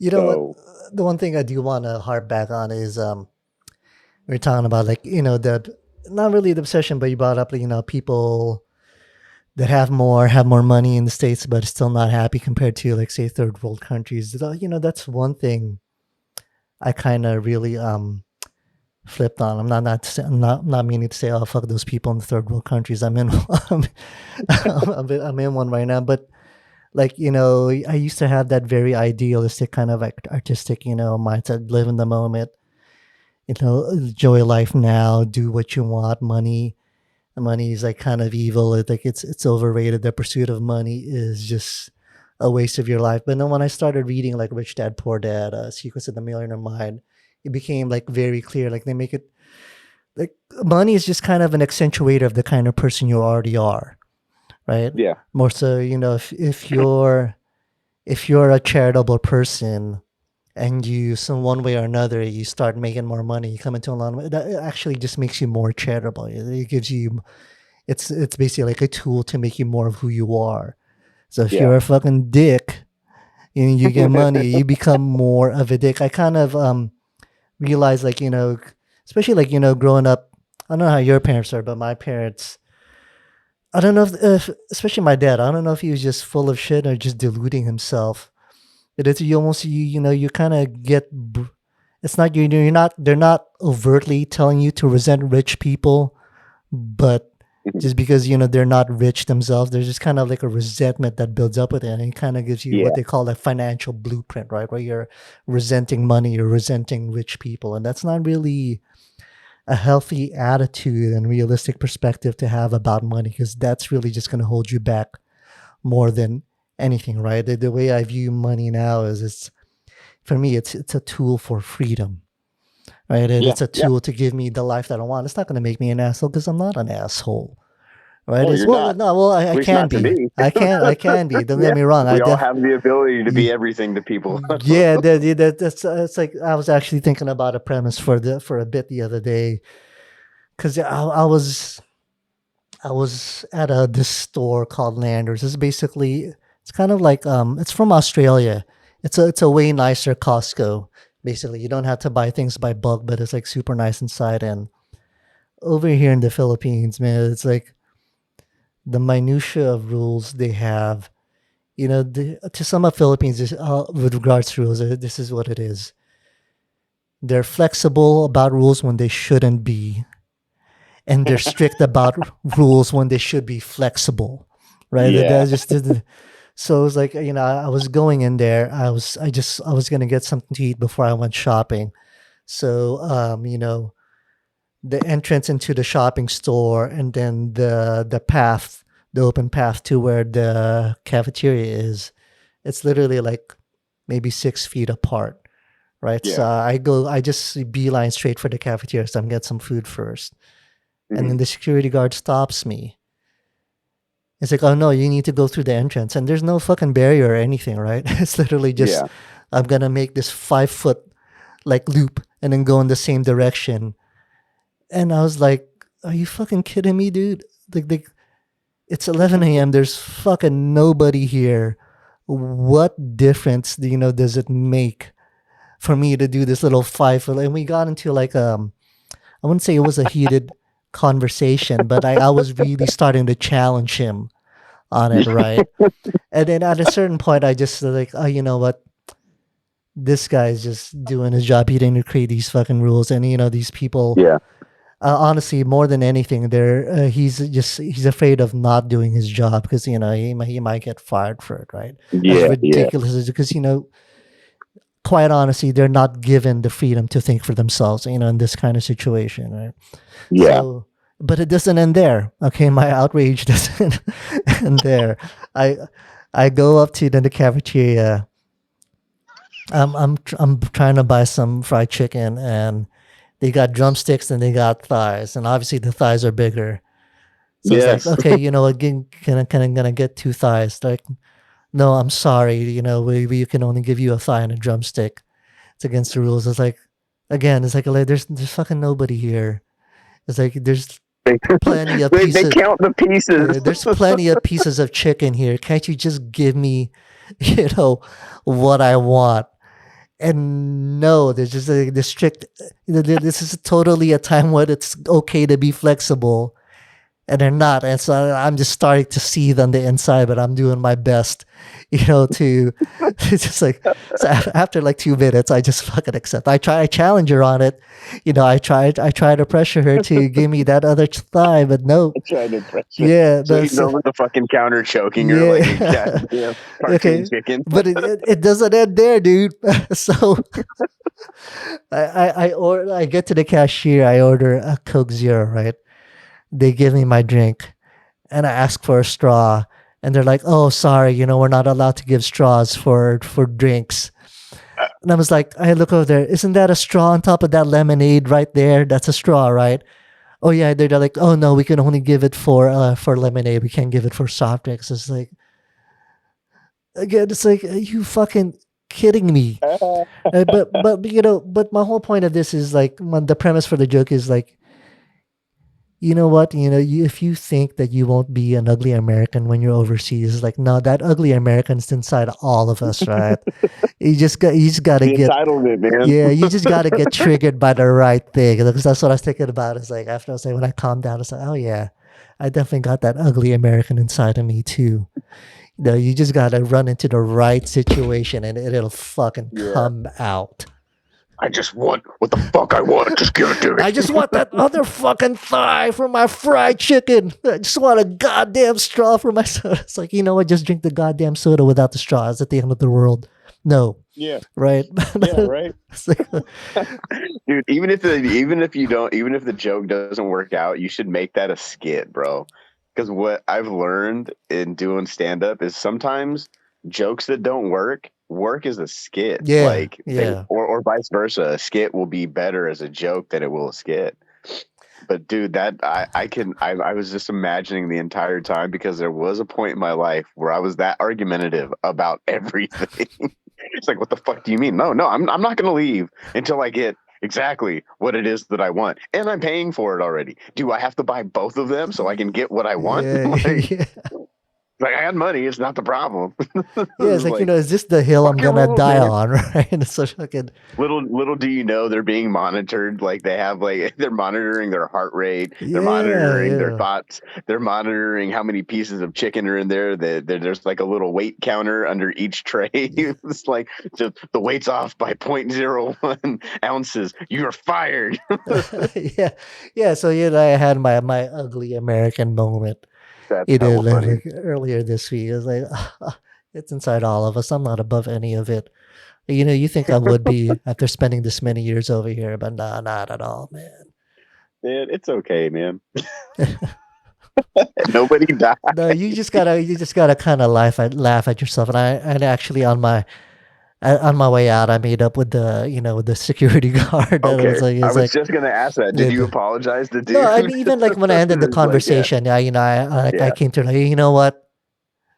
You're just trying to enforce rules. You know what? I dig that. You're trying to do your job. Okay, let me go around. And then when I exited after shopping, I went back in to make sure everything was okay too. Because you know what? yeah. I might have Don't want to made. ruin his day. Yeah, exactly. You know what? I might have just made this guy feel like a piece of shit and ruin his day, Yeah. man. And at the end, he was just trying to do his job. He should have been flexible about the goddamn rule. Let's be real about it too, though, right? Like, come on, like, Yeah. let's just get fucking Like, who real. knows, man? Maybe the last guy got fired because they let him do Yeah, this. Like, I you let know. too many people in through there. So you can see I still can't. There's a part of me that can't. That part. But it's one of those things where you really, you know what? You're a Westerner that's not in the West. You're the foreigner here, dude. It's like, you gotta fucking chill, Mike. Sometimes I just really gotta tell myself that up there. Fucking chill, Mike. Just fucking chill, dude. It's like, Oh man, that's so good, dude. I just like, as you painted the perfect picture, because I watched you do all this in my head. you can just imagine it, right? It's fucking. Oh my god, because I would do the same shit. Yes. Like I'd be like, "What the fuck do you mean? Nobody's here, bud. Like nobody's watching. Just turn around so I can do this. Yeah, it's like fucking. Like tie your shoe." Yeah, I know, man. It's like, and then Oh, the thing is, that's one of the trade-offs of living over here. Like, because right now, the Airbnb property, it's generating enough money where we don't have to work over here. And quite yeah, frankly, even if we lived in the States, we wouldn't have to work. Would we be living the life we want? No. it's not at that point yet, right? Like for Yeah. me, the goal is to be making enough money where what I can eat anywhere I want without not even having to think about the menu Yeah. price, right? And to Yes. be able to travel multiple times a year, and it's going to be business class every time. For me, Yeah. like that's the Yeah. goal. That's the Business kind of like classes. life I want to live, right? So it's definitely not at that level, but we don't have to work and we're living a good life already here in the Philippines. But the Yeah. trade off is you are in the Philippines and you're going to run into that kind of, behavior all the time. And not just, I mean, the lack of infrastructure, that's a big thing, but it's really the small everyday things that will wear on you, Yeah. and that's, Like the was like I heard the traffic is amazingly abundant. oh man, like people in the States don't And even it's know what, wild, bro. People yeah, just do what they want. new people. And yeah, yeah, that's the thing. When you talk about traffic, it's not just the fact that it's bumper to bumper, right? It's the fact that lanes and rules, that's just a suggestion, you know, Yeah, over that's the here. one they're flexible on. Oh, yeah, When they exactly. That's should what I be say. Exactly, stringent. yeah. Flexible when they shouldn't be, strict when they're supposed to be flexible. That Like sums it that's why up. there's the lane. Stay in your lane. Oh, that drives me. So you know what drives me the most nuts about driving over here is that they have no concept that the far left lane should be for the people going fast. Oh yeah, that's like LA, bro. It's just like LA, where people we know in California, but so many people aren't from California, but they're driving 55 in the fast lane Oh, and 90 in the middle lane, so you can never get over mm. because But somebody's gonna rear end you if imagine you cut that, them off. and there's only two lanes, Oh no! and there's tons of cars. So basically Oh people are man, just blocking things up, right? I'd And lose my goddamn mind, yeah, and bro. so it forces you to drive dangerously, right? Yeah, So because apparently they're just not taught that here at all. That's not part of the driving education where you're supposed to, if you're going slower, move over to the right so that yeah. traffic flows smoother. But my thing is, I'm really getting into my Apple box here now, right? It's like, even if they don't teach it, can't you see with your own fucking eyes the consequences of doing that? You can't connect No, the two things, like, and people don't. They don't connect it no, at all. It's like, man. oh, and that's what drives me insane. But as I say, it is, there are trade-offs. Obviously, yeah, we're living a good life here and we're building, this nice passive income stream that's going to eventually give us the kind of life that we really want without having to have a full-time job and be beholden to anyone. But the trade-off is my day-to-day life, and these are like, I deal with things like that, not just the bumper traffic. It's just the realities of living in a different culture, the realities of living in a third world country. There are the trade-offs. So basically, what you're saying is all the drivers from East Oakland that abide by no cop, no stop would be good drivers over in the Philippines. you you know what the The funny thing is? sideshow drivers would fit in well. The thing is, like, when I first went back here on my own, 22, and I saw like the traffic conditions and how people drive, it's like, that's why Asians drive the way they do in the States. Well, yeah, dude, I've said that for years, man, and people don't understand it. It's like there's so many rules in America that when they get over here, they're like, "What is this, dude? I just want to do what I want to do because I have to maneuver however I'm going to do it. I'm going to do it the way I want." So it's like, yeah, there's less rules over there and there's way more traffic. So the fact that there's lanes opened up just like allows them to be a little bit more free and Yeah, it's a careless. playground. It's like, It's like, but okay, have you ever been to Colombia? no. Okay, Colombia, I love the way that they drive out there. They use their horns with a purpose. When they put their blinker on, they honk twice to say, "Hey, can I come over?" And then the car that you're getting in front of will honk back and be like, "Yeah, dude, come on." And then you honk and say, "Thank you." Dude, that's so polite. That's what the horn should be for, not for the anger. It's like, hey, you said please, they said sure, then you say thank you. That blew my mind, bro. And like, I think that if we utilize that systematic use of the horn, people would have a whole lot easier time. But apparently, selfishness is a little bit higher among Americans, where we own this and we have that and this is mine and you're in my way, even though my name is not written on the highway. It's like Well, I it's a mean, trip, man. they do. They use the. I mean, that's how you use the horn over here in the Philippines too. To be Oh, perfectly is it? honest, it's Okay. exact.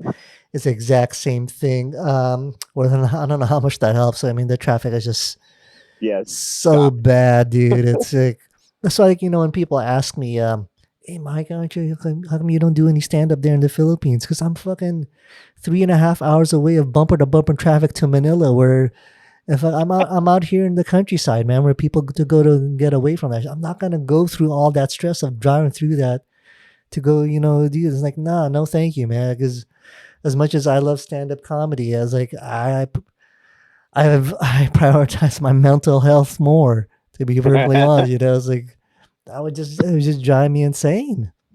What about like that's the thing I was going to ask you about. I was like already because I already kind of like figured that that was probably part of the issue where it's like getting somewhere is probably going to be amazingly ridiculous and more stressful than actually doing what you wanted to do.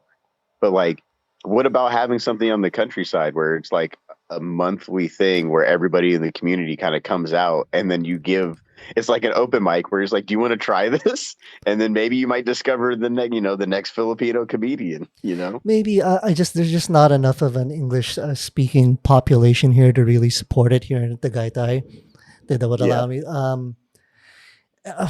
And Well, what about even in Tagalog or well, the what thing the kind of thing I would say about this, the reason why it is something like that, like why it's starting to like it's budding. It's very still very early, but why something like that is starting in Manila because in Manila you have enough middle class people where people have the luxury the of access to that? pursuing yeah something like that. Over here in the countryside, no. Like it's just a matter of survival for people. Yeah. And I mean, it's not as if I'm living like in some sort of like hodunk farm town. Like I said, it is like a getaway destination for a lot of people Yeah. living in Manila. But that being said, the economy revolves around those people from Manila coming Yeah. over here, Yeah. right? Yeah. Yeah, Okay. so it's just that's just not what it is. And honestly, for me, the outlet in terms of stand up comedy, what I do is twice a week I go over my tight 15 just to keep it fresh. Right, so I Mhm. never forget it. That's basically I have to go to church twice a week because of my wife. So that's how I use up my church time. Right? You should get up on the podium and do some jokes in Yeah, church. yeah. Like, who is that fucking guy? Yeah. So he needs to burn in hell. And then the other times, I do what you do. I go over my old stuff and I tighten it up. I punch it up, and then I also write, new stuff. So maybe anywhere between, 3 to 6 days a week. I still Oh, like okay. in that mindset of, doing, because I really feel like every time I've come back to the States from being over here, I've actually come back a stronger comic, believe it or not. I mean, I need to shake off some of the rust, but once the rust is off there, Yeah.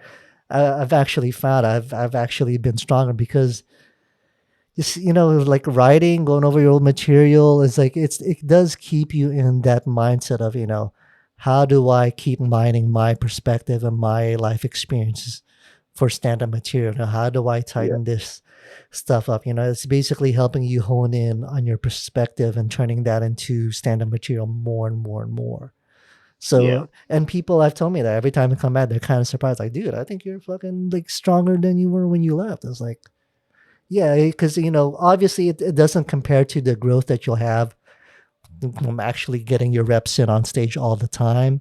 Hmm. But if you don't have that, like you definitely, I mean, definitely just writing.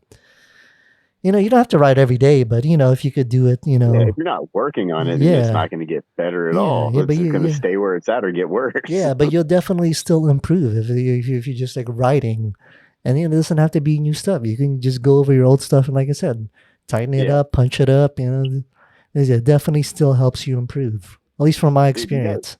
yeah, you got so much material right now, like at your fingertips. So you talk about the traffic in the Philippines.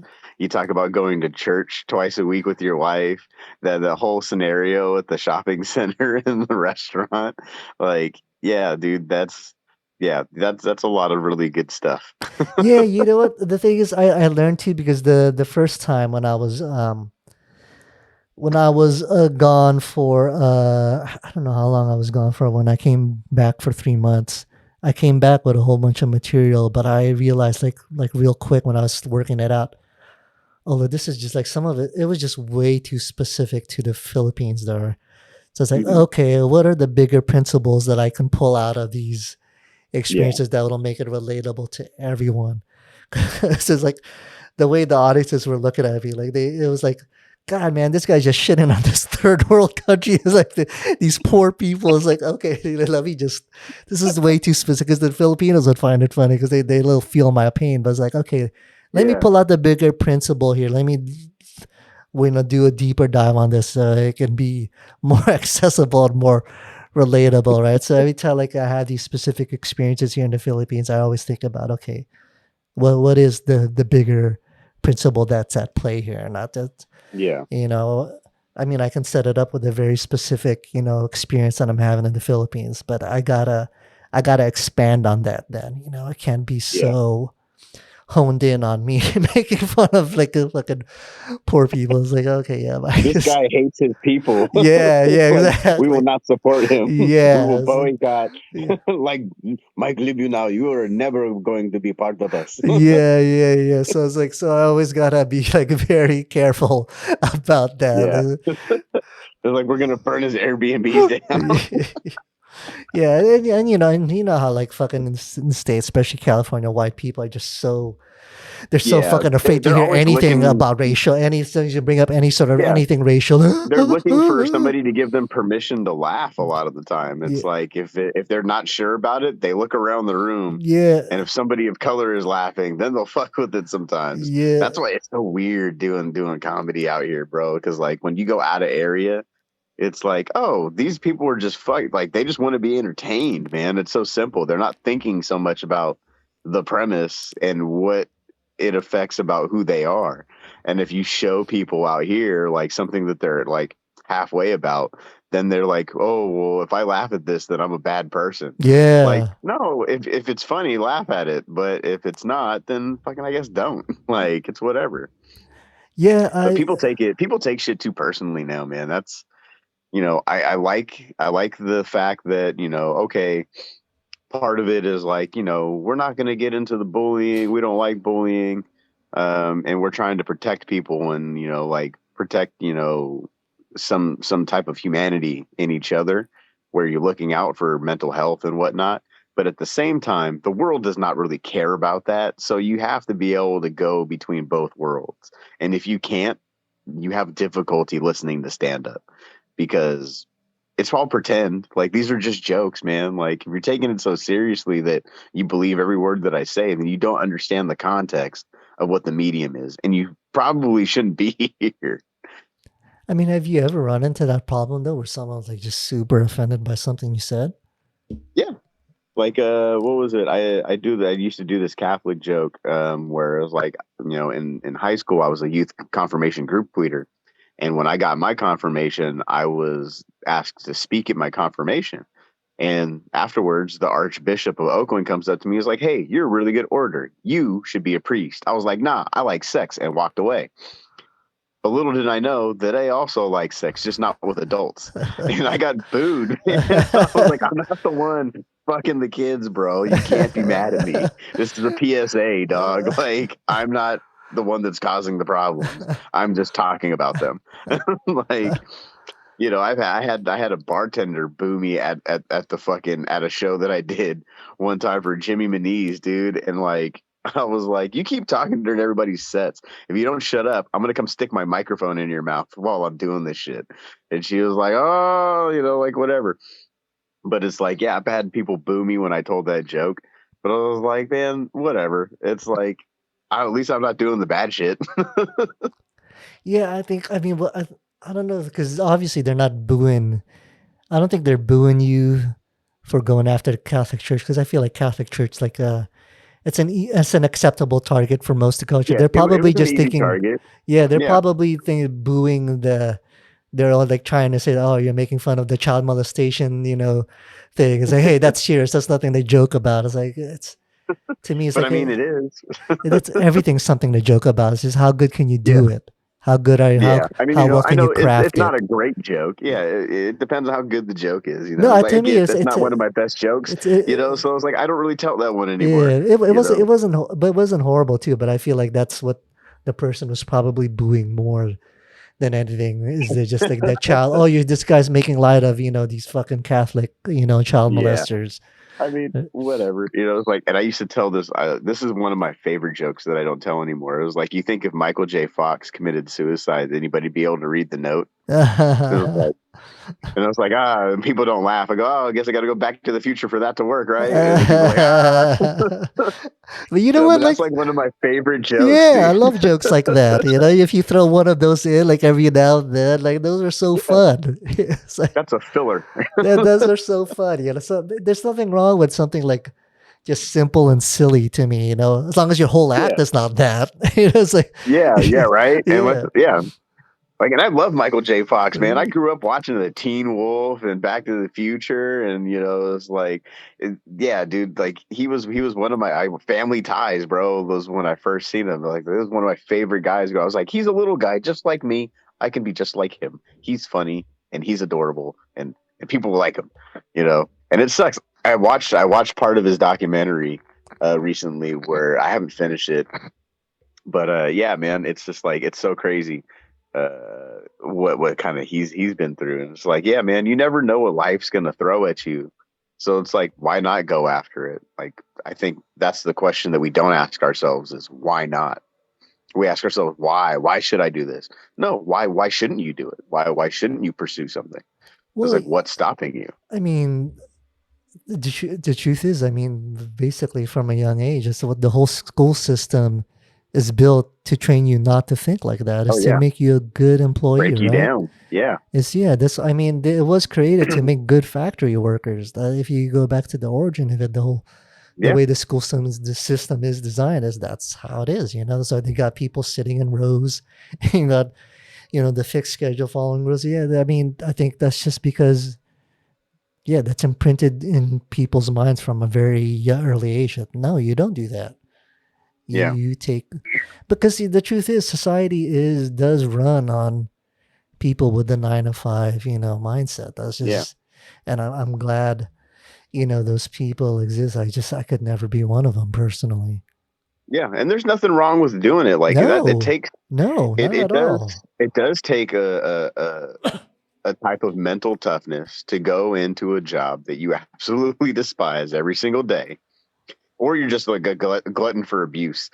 But, you know, like, it does take a lot to do that every day and sacrifice part of your being to provide for your family and do those things. And like, it isn't a lot of it's, for the way that we live, it's necessary for us to operate as a country, so I get it. People need to do the jobs that are nobody wants to do, like, cleaning up sewers and handling shit and being a plumber and doing all that stuff. Like, it's not easy stuff, but I think that people don't have enough respect for some of those jobs.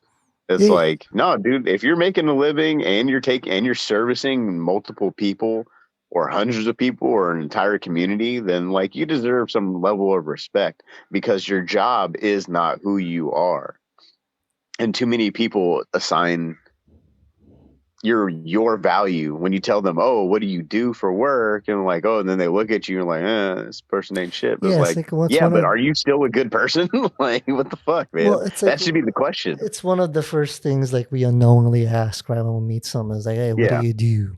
Right? we're Is we're, I we're learning to how to treat them based on what their value is yeah, in the yeah. totem That's why I really of try work. never to ask people that question. Once I became Yeah. aware of that, it's like, nah, like what fucking difference does it make to me what they do?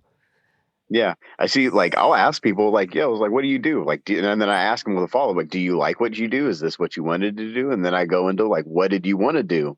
Like, why don't you do that?" You know, just to get to learn about the person a little bit more, and like, it takes it from a superficial conversation to maybe like a deeper level. And some people can't connect with it, and that's okay. Like, they don't want to go there because it reminds them that they're not doing what they want. But then some people, well, yeah, I don't know why I'm not doing that. We could have that conversation. Well, I feel like that's just another example of why you're a better person than I am, because I just don't even bother to go deeper with like most people. It's just like, nah, like I'm cool. I'm just, what I really, I guess, because yeah, I guess I am older. I'm getting good. Like the older you get, like the less you're really willing to. Well, I would say I was about to say bullshit, but no, it's like you realize you don't really need to put yourself in situations that you don't want to be in, right? Yeah. It's just like Yeah. so like so if I don't have to be, I'm not even gonna put myself like, because if I'm just like talking to someone I don't really know that well, I've already kind of like read the in terms like, is this the kind of person that that I can really vibe with, that I want to get to know better, that I can hang out with, and Yeah. most people don't fit that criteria. So like, I'm not gonna bother fucking asking this question. Why I don't want to get involved in some longer conversation. No, you're a fucking acquaintance. We're friendly, and that's it. I don't want to go deeper. It's You don't like want to stir. You don't want to stir the pot for more no, material. I Like, don't dude, want you to. could totally do it, I don't want to get up in a conversation that someone I don't want to hang out with to begin with. It's just like dude. Just use it for material, am I like man. Just like, look, I'm I've gonna ask got this question yeah, just to fuck with no, them. I've got plenty of material at this point. You know what I've like honestly at this point I've got more material than I could possibly ever hope to do, just because of the fact that I came into it at a later age. So I've been through a lot already. I have a lot of life Yeah. experience to pull from. So I had a lot to write on, and the fact that I continue to write still, it's just like, yeah. I mean, so like lack of material has just never been a problem. I remember like I was talking to, I'm not going to name the comic, but we were doing an open Name mic. the comic. No, Name the comic. I'll tell you who it is afterwards. I'll Yeah, leave it. yeah. Yeah. But we were working on our stuff in an open mic, and when he went up, he was doing real well for like the first 3 minutes. He was doing all this new stuff, and then he went into his old shit. And then afterwards, Mm. I taught him, because we're cool to the point where I can be honest with him, and I know I told him, dude, you were doing great those first 3 minutes. Why the hell did you go back to your old stuff? Why don't you just keep doing new stuff? And he just looked like, because I don't have 5 minutes of new stuff, man. It's like fucking. That's like, oh yeah, I guess it's like I never even thought about that. Yeah, yeah. That's a consideration. Yeah. I guess it's like, okay, all right. It's like, Yeah, fair enough. it's like, Fair enough. because I'm Yeah, going in like if fucking almost every open mic every year, I got 5 minutes of like brand new material. It's like, oh yeah, yeah. I guess it's like, I remember when that was like the goal, man, is to go up with like a new five every time. Then I realized I don't have to do that. I'm also supposed to be working on my set here. no, Like, yeah, exactly. so it was hella funny, man. It was like, but yeah, dude, like one of the things I really used to live by, I just haven't had I haven't sat down to do it, was one joke a week. That makes 52 jokes a year. That's, and that's at least an hour of new material. And whether or not it works is not important. It's the No, fact it's that you're not. doing it. It's not. It's really not. I mean, Just being in the practice of it. yeah, exactly. That's someone who like writes all the time. Yeah, it's really it doesn't matter if it's good or not. No, it's just vomiting it Yeah. out of you, because the it's gonna Yeah. get good when you go back over it later on, with a fresh mind, and you tighten it up and punch it up. And sometimes Yeah. you get lucky where, like right from the get go, like, oh yeah, like 80% of this I could tell already. This is gonna hit. It's just Yeah. right. But sometimes I'll write something that's like, God damn, this is just me forcing blood out of a stone. Sometimes and That's a good saying, forcing blood out of the yeah, stone. you never heard that saying before? No, man. Yeah. No, or it's like saying Jews, they squeeze a quarter so much that the booger comes out of George Washington's nose, Yeah. right? It's like, Yeah. that, because you could say that too. But I really, when I try not to. Hey, man, I don't like that joke. I'm Jewish. Oh yeah, I totally thought you were Jewish. You could name like Chris Posadas, right? What's funny is apparently after 23andMe, I am Jewish. Oh really? No way. At least Dude, genetically like speaking, right? genetically speaking, Yeah. like before I knew I was half Filipino, then German, Swedish, Croatian, Irish, Dutch, and Welsh, right? Then after 23andMe, my parents did it. We added in like a quarter Italian, Russian, Jewish, Vietnamese, and Aborigine. I was like, holy shit, bro! There's so many things in there, bro. It's like, I was like, okay, my ancestors like orgies, but they didn't want to fuck anybody tall. Like, I don't like that. Like, it's stupid. Dude, that's good, man. Is that a bit of yours? That's good.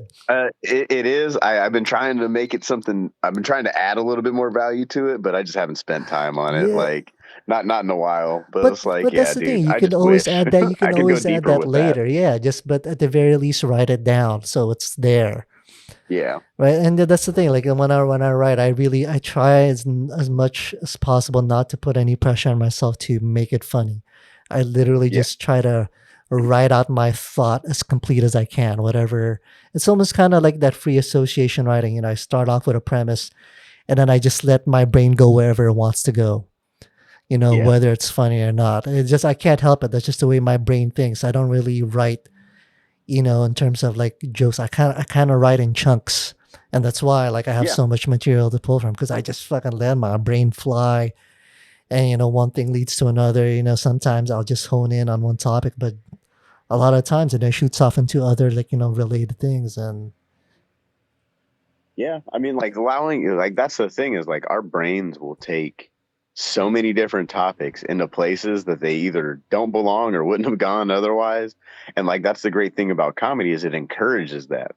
So it's like, all right, where can we go with this? Like where is something not belong and can we put it there, yeah. when opposed to society where it's like don't think that, don't say that, don't do this, don't do that, that's not nice. It's like comedy is like no, fuck that, just do it.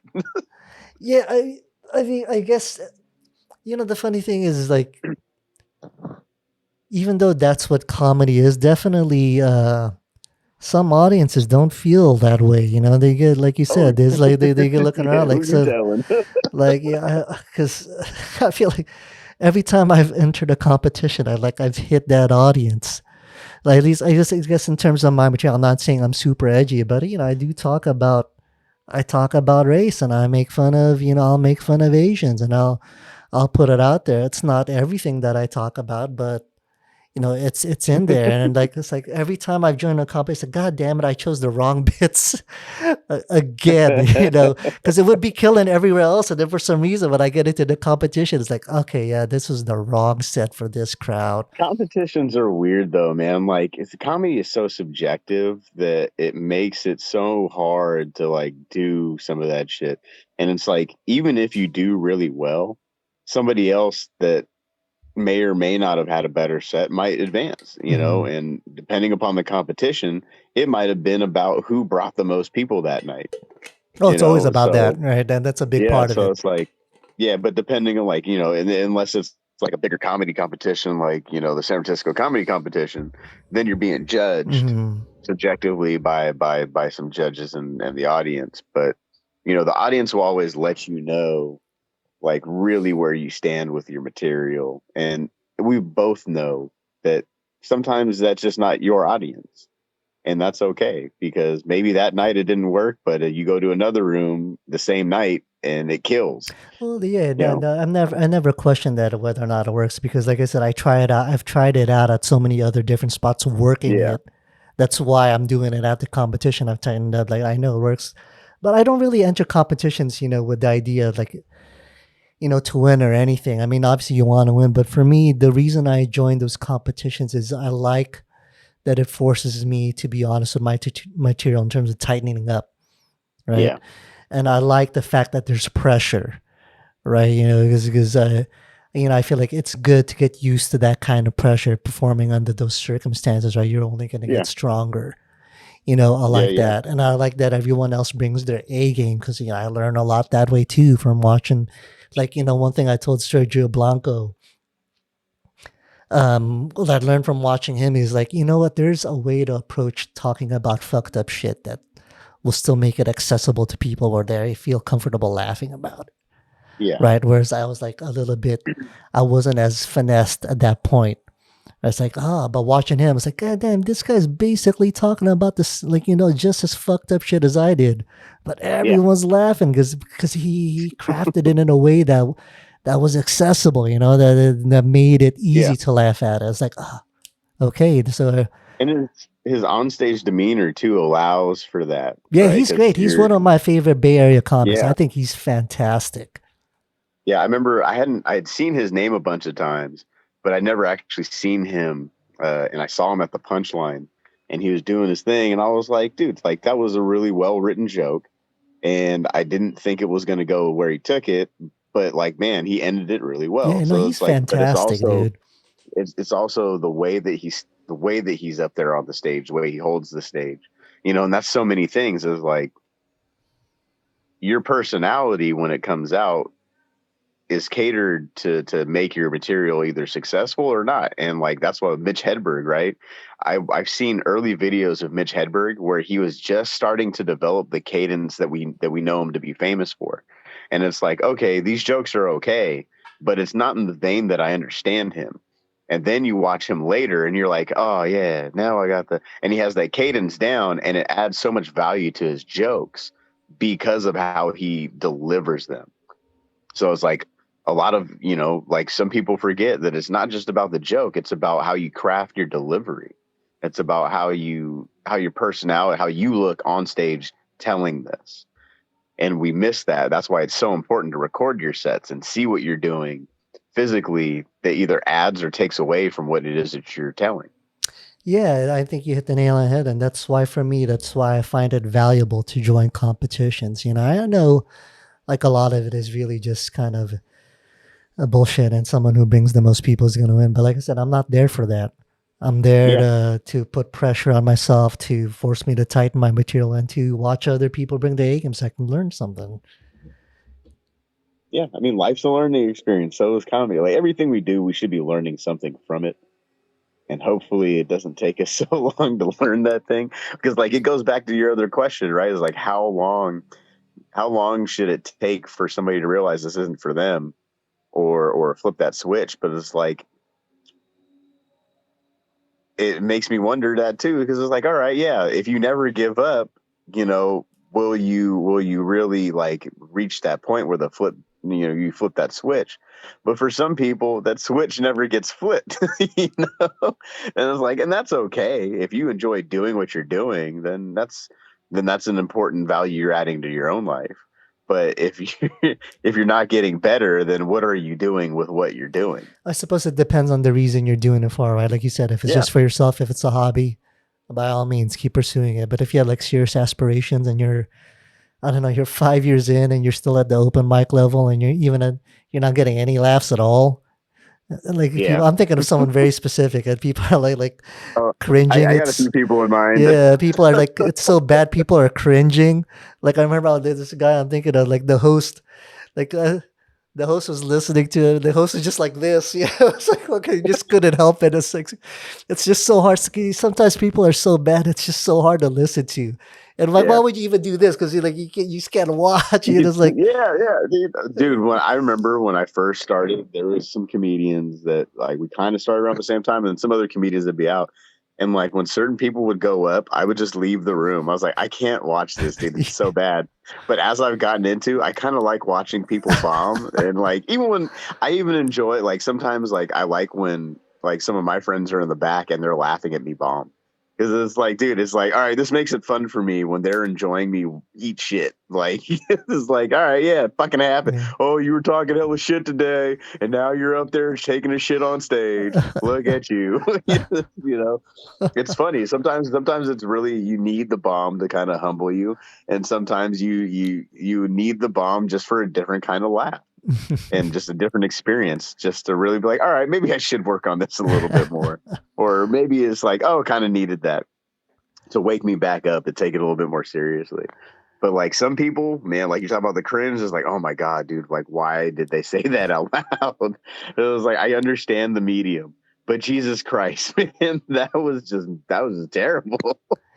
Yeah, that's why like it really just makes me think like man, you've been at this for years and you're still like this. It's like at a certain point, it's like you got to realize like I said, maybe if the thing is like I know the people I'm thinking of, it's not just a hobby, right? It's like they're thinking they're like shooting for like Netflix specials and things like that, Yeah. or they want to be serious about it. They want to get past at clubs at the very least. And I don't know, if you're years in and you're still like that bad, it's like fuck.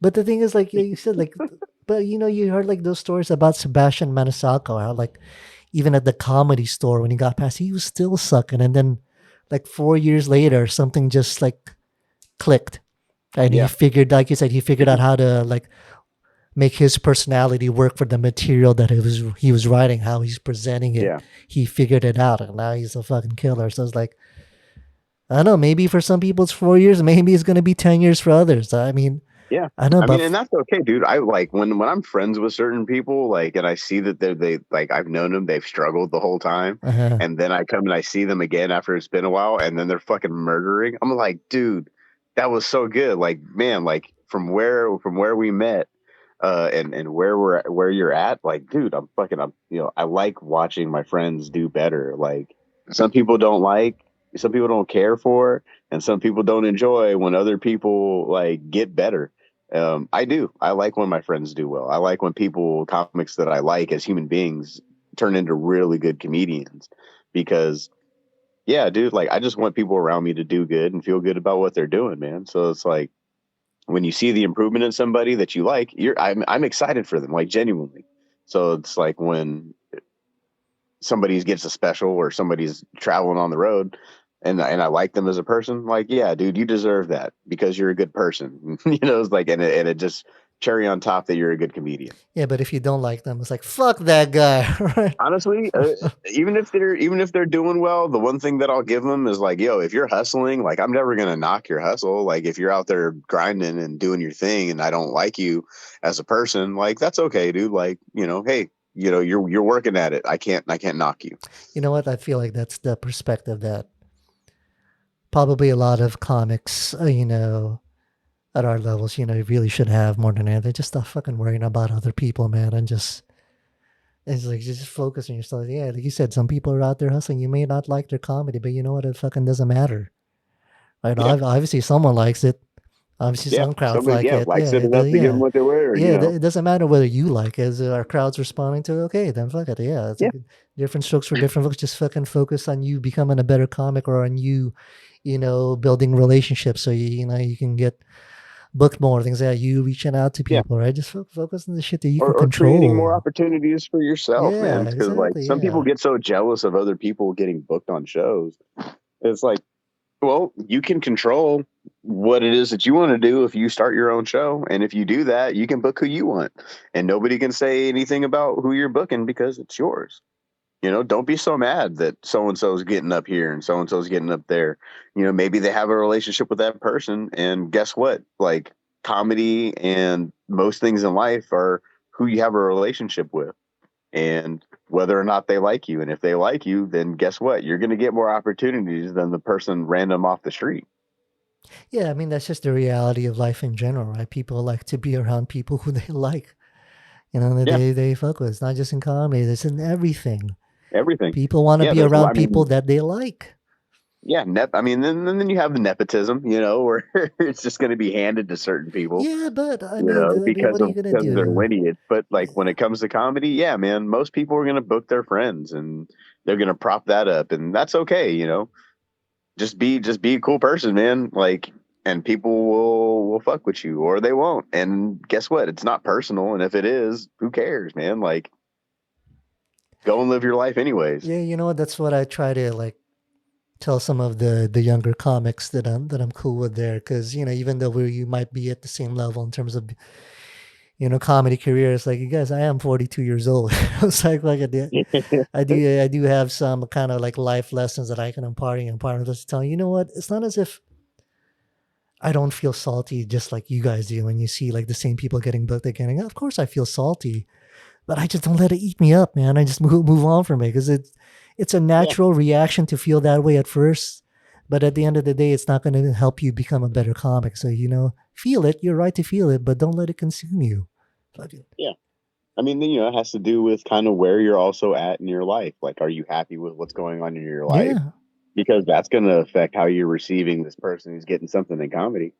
And if you're not happy with where you're at in comedy and your life, you're just going to be walking around miserable, mad at everybody that has something. yeah, exactly. Like at least of the, if you're enjoying some aspects of your life, like it's important to recognize that you have those things because everything, uh, everything is really just kind of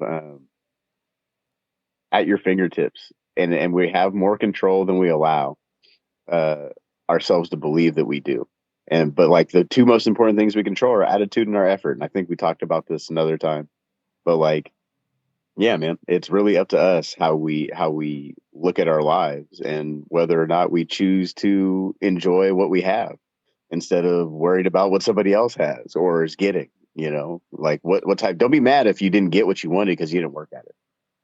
Well, that goes back to like to me like learning to not be resentful of rich people, right? Because it Yeah, was like an automatic thing, right? That blueprint, and instead of just asking myself, you know what? Well, how can I get there too then? And that's yeah, really that should be the mindset more than anything. Not fuck these rich guys living this amazing life that I don't know. No, how can I get that too? How can I make it so I can have that life? That's the way you should be thinking. yeah. I mean, yeah, but not everybody has developed that mindset or that emotional maturity yet. And that's okay. That's okay. It's not my responsibility. But if you want to have a conversation about it, like I like those conversations. It's like, what is keeping you from that? Because it helps me learn about where I'm at also. Yeah, it is okay. I just won't talk to them and ask them deeper questions so that the conversation doesn't go any further. That's just what I say, man. Life is just too short. I'm Mike's too like, old. fuck this. I don't care what you're going through. I don't want it to affect me. Get out of my face. Yeah, man. Life is short. Like I'm halfway. I'm halfway done with the ride at this point. It's just like, yeah, Oh, so you're making an abrupt exit at 84. yeah, It's exactly. like, fuck it. I reached the level of age that I want to be at. I'm done. See you guys Well, later. I mean, realistically, it's like, how old do you want to get? Because you get to a certain point. I mean, quality of life is just not that great when you get to a Yeah. certain point, right? What's the point then of Yeah. Well, your knees are going to be out in 4 years Yeah, and they're anyways. Like, already for real. out, dude. So They're it's like, just already end it out. now.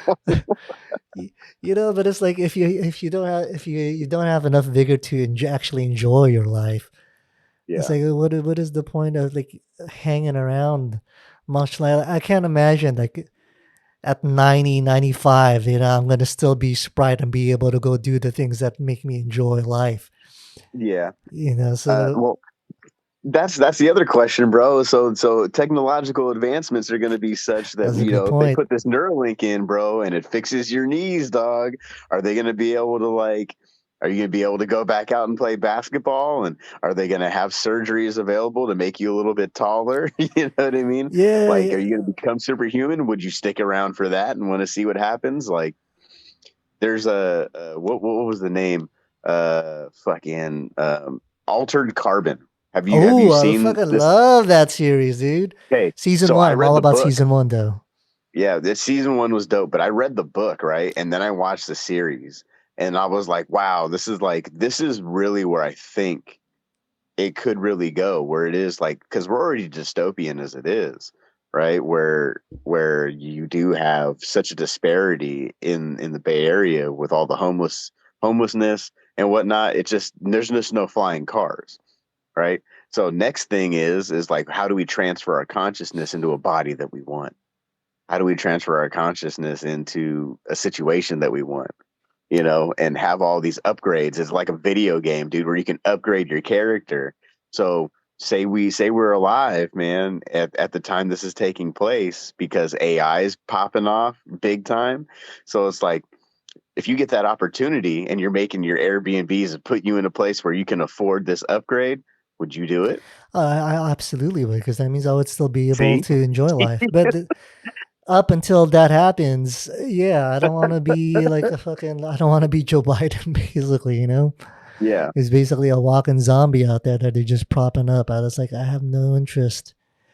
Well, In, well, that's the funny thing, dude. Is Diane Feinstein died today, oh yeah, right? 90 years old. Right? It's Yeah, like, why the hell yeah, was she still 90. in office at that Yeah, well, age? dude, it's because she was making hella money, dog. But like my Yeah, mom was like, like I "Well, Mitch know. McConnell's Yeah, next."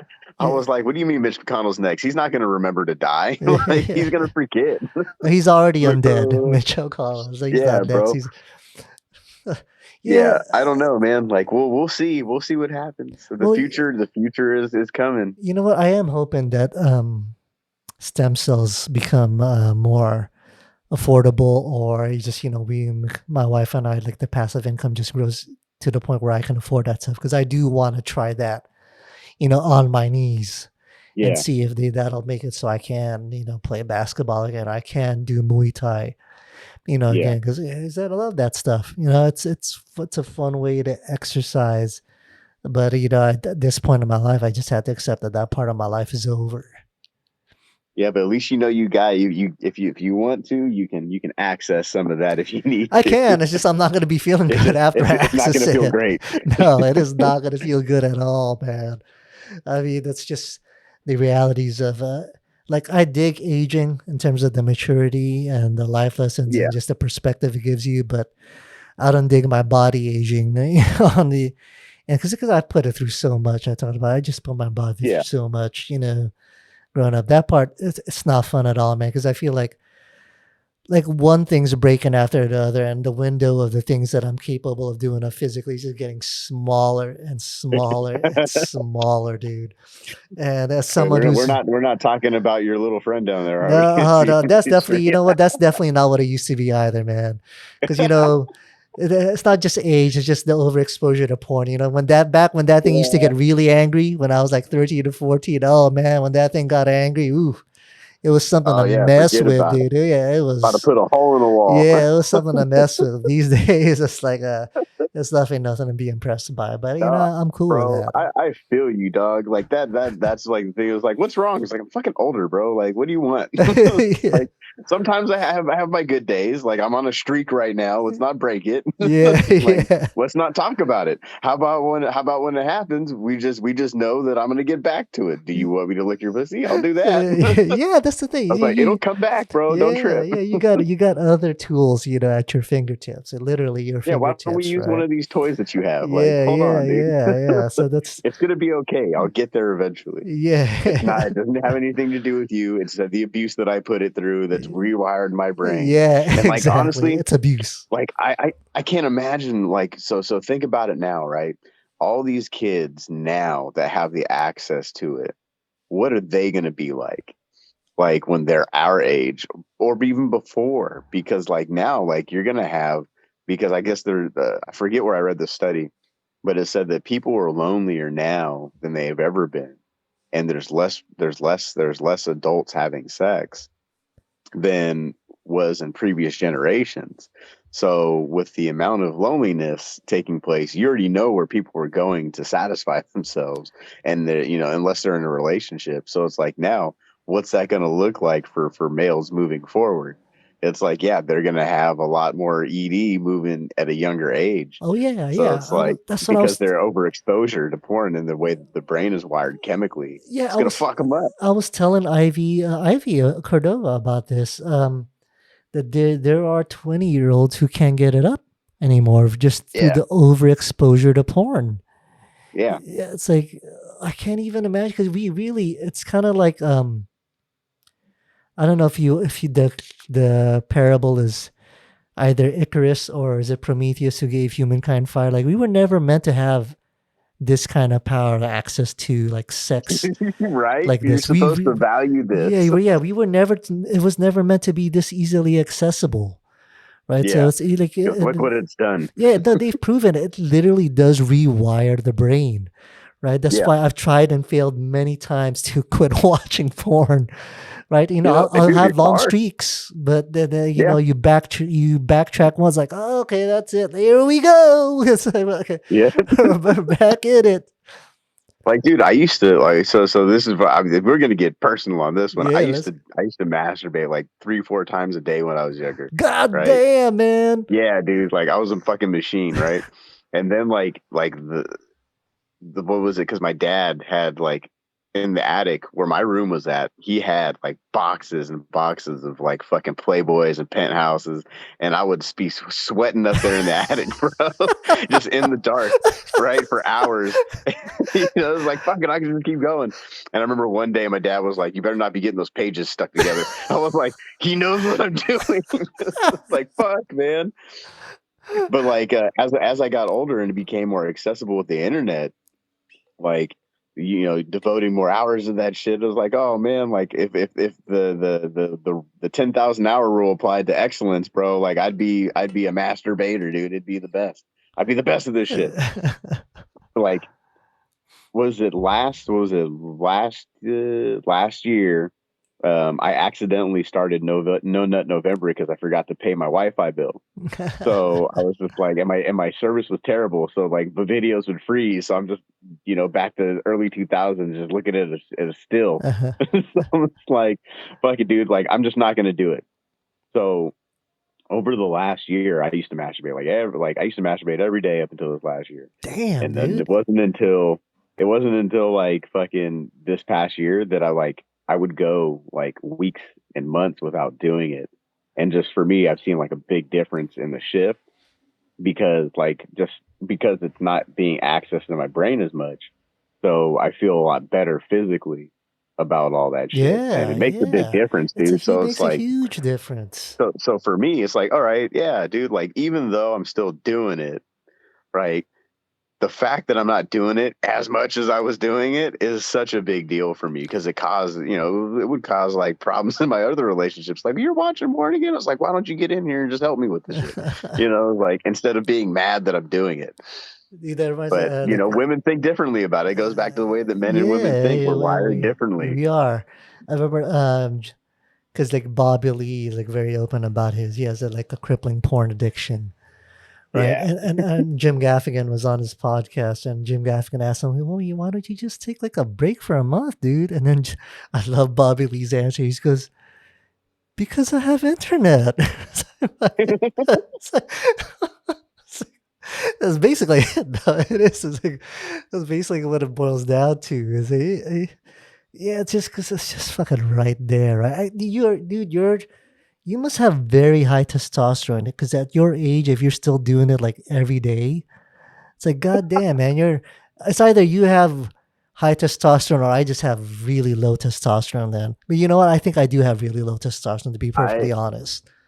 No, well, I think that mine's actually fairly a lot lower than it used to be because of the issues that I'd be having, Mm. but at the same time, like they're like I told you, like cutting back on the porn It shit, like helps. definitely has made a difference. Yeah, it helps. Like nothing helped. My, you know what? No, I don't want to talk about. I don't want to bring my wife, my wife into this. I could just say that, yeah, stopping watching porn, even if you can't do it forever, but for just an extended period of time, fellas, it's good for you. All right. Yeah, Don't really feel good. yeah don't Go feel go go out, meet somebody, and make your own porn videos. You can watch yeah those. don't feel bad if if you slip up, and you fall back into it. But just know that even it's kind of like basketball, like NBA. You're not going to win everything, but if you go on like a 12 game win streak, you lose two, then you go on another eight game win streak and you lose three, you're gonna be good. It's just like, yeah, it's a lot better than fucking losing every I day, like three the to four times analogy. a day, right? Because that's what it boils down to, right? No one's perfect. You're not gonna win 100% of the time, but if you're Yeah. doing good most of the time, then you're all right. Yeah, no, I mean, you like unless you're playing like football or something, then you can't go 16-0. Yeah. You But can, like, but even then, you can go 16-0 without winning the yeah, Super Bowl, like the without Dolphins, right? winning the Super Bowl, like, Yeah. the Patriots is the Uh, Patriots. oh, well, I guess for people who are younger, yeah, I was thinking of like Dan Marino's Dolphins. But yeah, it's Uh, like, yeah, man. Oh man, and let's talk about Tecmo Super Bowl real quick oh and yeah, oh how man, oh amazing yeah. the Dan Marino page the Dolphins were with Mark Clayton and Mark Duper. Oh my Where if you get god, them on a 999, dude, you're scoring every time. I Tecmo used to be the Bowl. Dolphins. You couldn't run the ball, but you could definitely pass the ball with that team. Oh, And I would be the LA Raiders and run with Marcus Allen and they and had Bo Tim Jackson. Brown, they had Didn't matter Willie who you Gault, picked, bro. You're just going, yep. Yeah, Willie Gault, bro. Olympic style sprinter. runner. Yeah, yeah. Yeah. Oh my Dude, God. that's the Didn't he? I think game, didn't he win a man. bronze in the I Olympics? can't remember. I thought it was a gold, but I can't remember. But That was the game, dude. There's only 4 plays to pick from. Dude, yeah, it was like you pick 2 runs or 2 passes, and then Yeah. if you guess the right one as the defense throw, you Yeah. just blitz the whole team. It's like Yeah. it plays over. Yeah. You know how much I played that game? I played that game to the point where I could tell what play a person picked because I picked out little differences in the sound because there is a difference in the confirmation sound when you pick a Yeah, play. There's slight yeah. differences. Yep, yep. Yeah. So like I played so much that I could just pick it out. It's like, okay, oh, they picked this. There you go. Good stuff. You said it's an automatic stop as long as you pick the same play they did. Boom. It's done. Yeah, I was a winner basically. So I was saying that I'm a winner in life, people. You know what? I would tell you this. I was such a nerd that when I had Sega and Joe Montana's football came out, like Oh I would yeah. yeah, you remember it was Sports not a talk great game. football. Yeah, yeah. Yeah, dude. But I'll tell you what, bro. I used to write down the stats for my quarterback because I wanted to be a quarterback, and I would like put it through 16 games and act like that was me playing. Yeah. Yeah, I And think I'd that's write it down. I threw 86 touchdowns. Like I'm the greatest of all times. Like realistically, you're only gonna be a 5'6", 150-pound male. That's never gonna work unless you're Doug Flutie. dude, that's the fun thing about those sports games is the stats. Right? Yeah. Yeah, 'cause I did the exact same thing with sports talk baseball. You know, I'll be the Oakland A's. This is during Jose Canseco's Yeah. prime, right? I'd write down all the home runs and stolen bases. So I hit 87 home runs, in one season, and yeah, because yeah, Yeah, I I was used the to do the same same way, shit, bro. dude. Because that's what's fun about those sports games is the stats. It's kind of like I know it's kind of shitty. It's shitty and delusional to say, but it's like it gives you a sense of achievement in Yeah, life. it does. It does. It And really it's fun. does. And like what was funny was like when you were able to start creating players, dude, like whatever teams I was playing on at that time, I would put my friends on that team. And like remember like we talked about my friend that was murdered. Dude, I put him on the football team on Madden and I put him on the baseball team on whatever game I was playing at the time. And like there was but I used to make like when I was in high school, I used to make our entire roster and put that on the Oakland A's and we would just shred people. It was great. And one of the guys that I grew up actually caught a no hitter, and he played for Dodgers. I think he went up to like AAA. Mm. But like this dude was dope. Like he could pitch and he could hit, dude. He was crazy. And then I went my freshman year. I went to high school with Dontrell Willis, but he actually grew up down the street. So we used to play football in the street together all the time. So like I know some of these guys for years. To kind of like have access to video games and then see people that you actually know in them, like Dontre Willis or Jimmy Rollins. It's like, Yeah, that's oh, a this is trip. cool, man. These are real people that I know that like, oh, that I can play with that are already on the game. And then even at work, I can still create them. Yeah, that's a trip, dude. It's like I feel like you really seems like you've had a good heart to begin with because you would put your friends in the video games and you put them you put them in this positive environment where they're succeeding too. It's like I was the exact opposite. Like when I Like, would put I'm my going to be friends the in the best player. games. All of them average zeros. No, like when I would put my friends in games, it would be like The Sims. And I put like my Uh, three best buddies there. And I just made them into gay lovers, right? They were like assless chaps and everything. And I take screenshots and send them. And I try to make it look as much like them as possible. I was like, oh, like, that's hella funny, dude. Hey, have you talked about this on stage? no, not yet. I haven't thought Bro, about that in a while, dude. Yeah, there was literally that is a bit, a, dog. a house that I built where my three best friends lived in it, and they were all gay lovers, and I made them as flamboyantly gay as possible. I take screenshots and stuff. It would just fucking That's crack hella me up, funny. dude. It's like, I don't know, That I is guess it true. gives for those listening, it really gives you an insight into the way my mind works. It's like, So I want all my friends, all my male friends, I want you guys to be gay, yeah. and So I want you if to live with me. I'm good friends with you guys right now, and I start playing Sims, you know what's gonna happen. It's like, Yeah, man. dude, It's like, why is Chris wearing assless chaps? Like, why do you think? dude, we are at fucking over 2.5 hours already, man. Oh shit, bro. Didn't even feel like it, I man. know, I know. I try to keep these at an hour, but it's like It was just too much fun. I didn't want. Yeah, dude. So when it's flowing like this, I mean, this is what the first version of my podcast used to be. Is I used to go for like 3 hours, but it's like Yeah. I wanted to try to make it more accessible and more digestible. It's just like, ah man, but we haven't talked in a while, so I was like, let's just keep this Yeah, no, going. I miss you, dog. Like, man, like I it was funny. Like I had like a dream that I was actually in the Philippines visiting you, and I got famous. And I was like, oh, then I made it a way for me to come back to the U.S. and transfer my fame over there. We Oh don't know if man. that translates.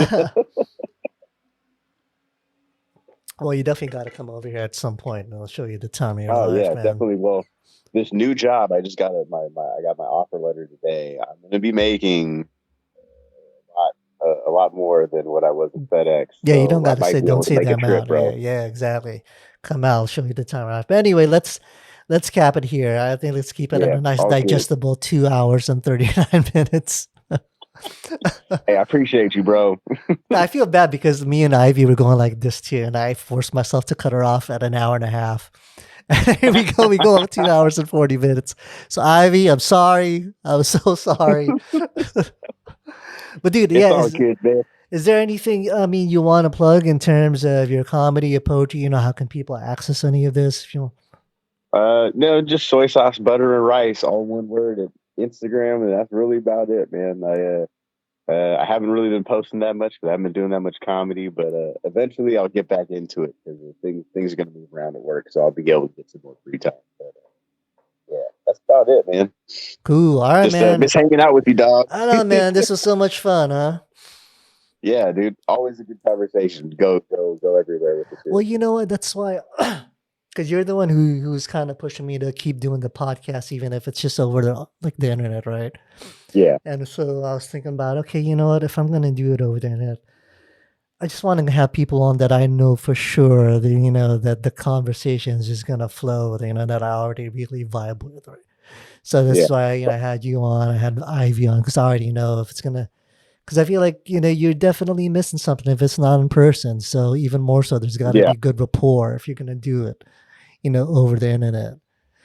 And yeah. so It makes a yeah, big difference. yeah, it does. So You don't want any basically, dead space. yeah, exactly. So basically, I guess the online version of my podcast is gonna end here with you because I don't know. There's probably a few more people that I can think of where I know for sure. Like, yeah, it's what conversation is gonna flow real well. The vibe's really good, Yeah, even over an online connection. Anyway, dude, thanks for being on, man. I had a blast. I did too, man. Appreciate you, All brother. right, man. Take care, dude. We'll see you. All right, man. See I'll talk to you later. All right.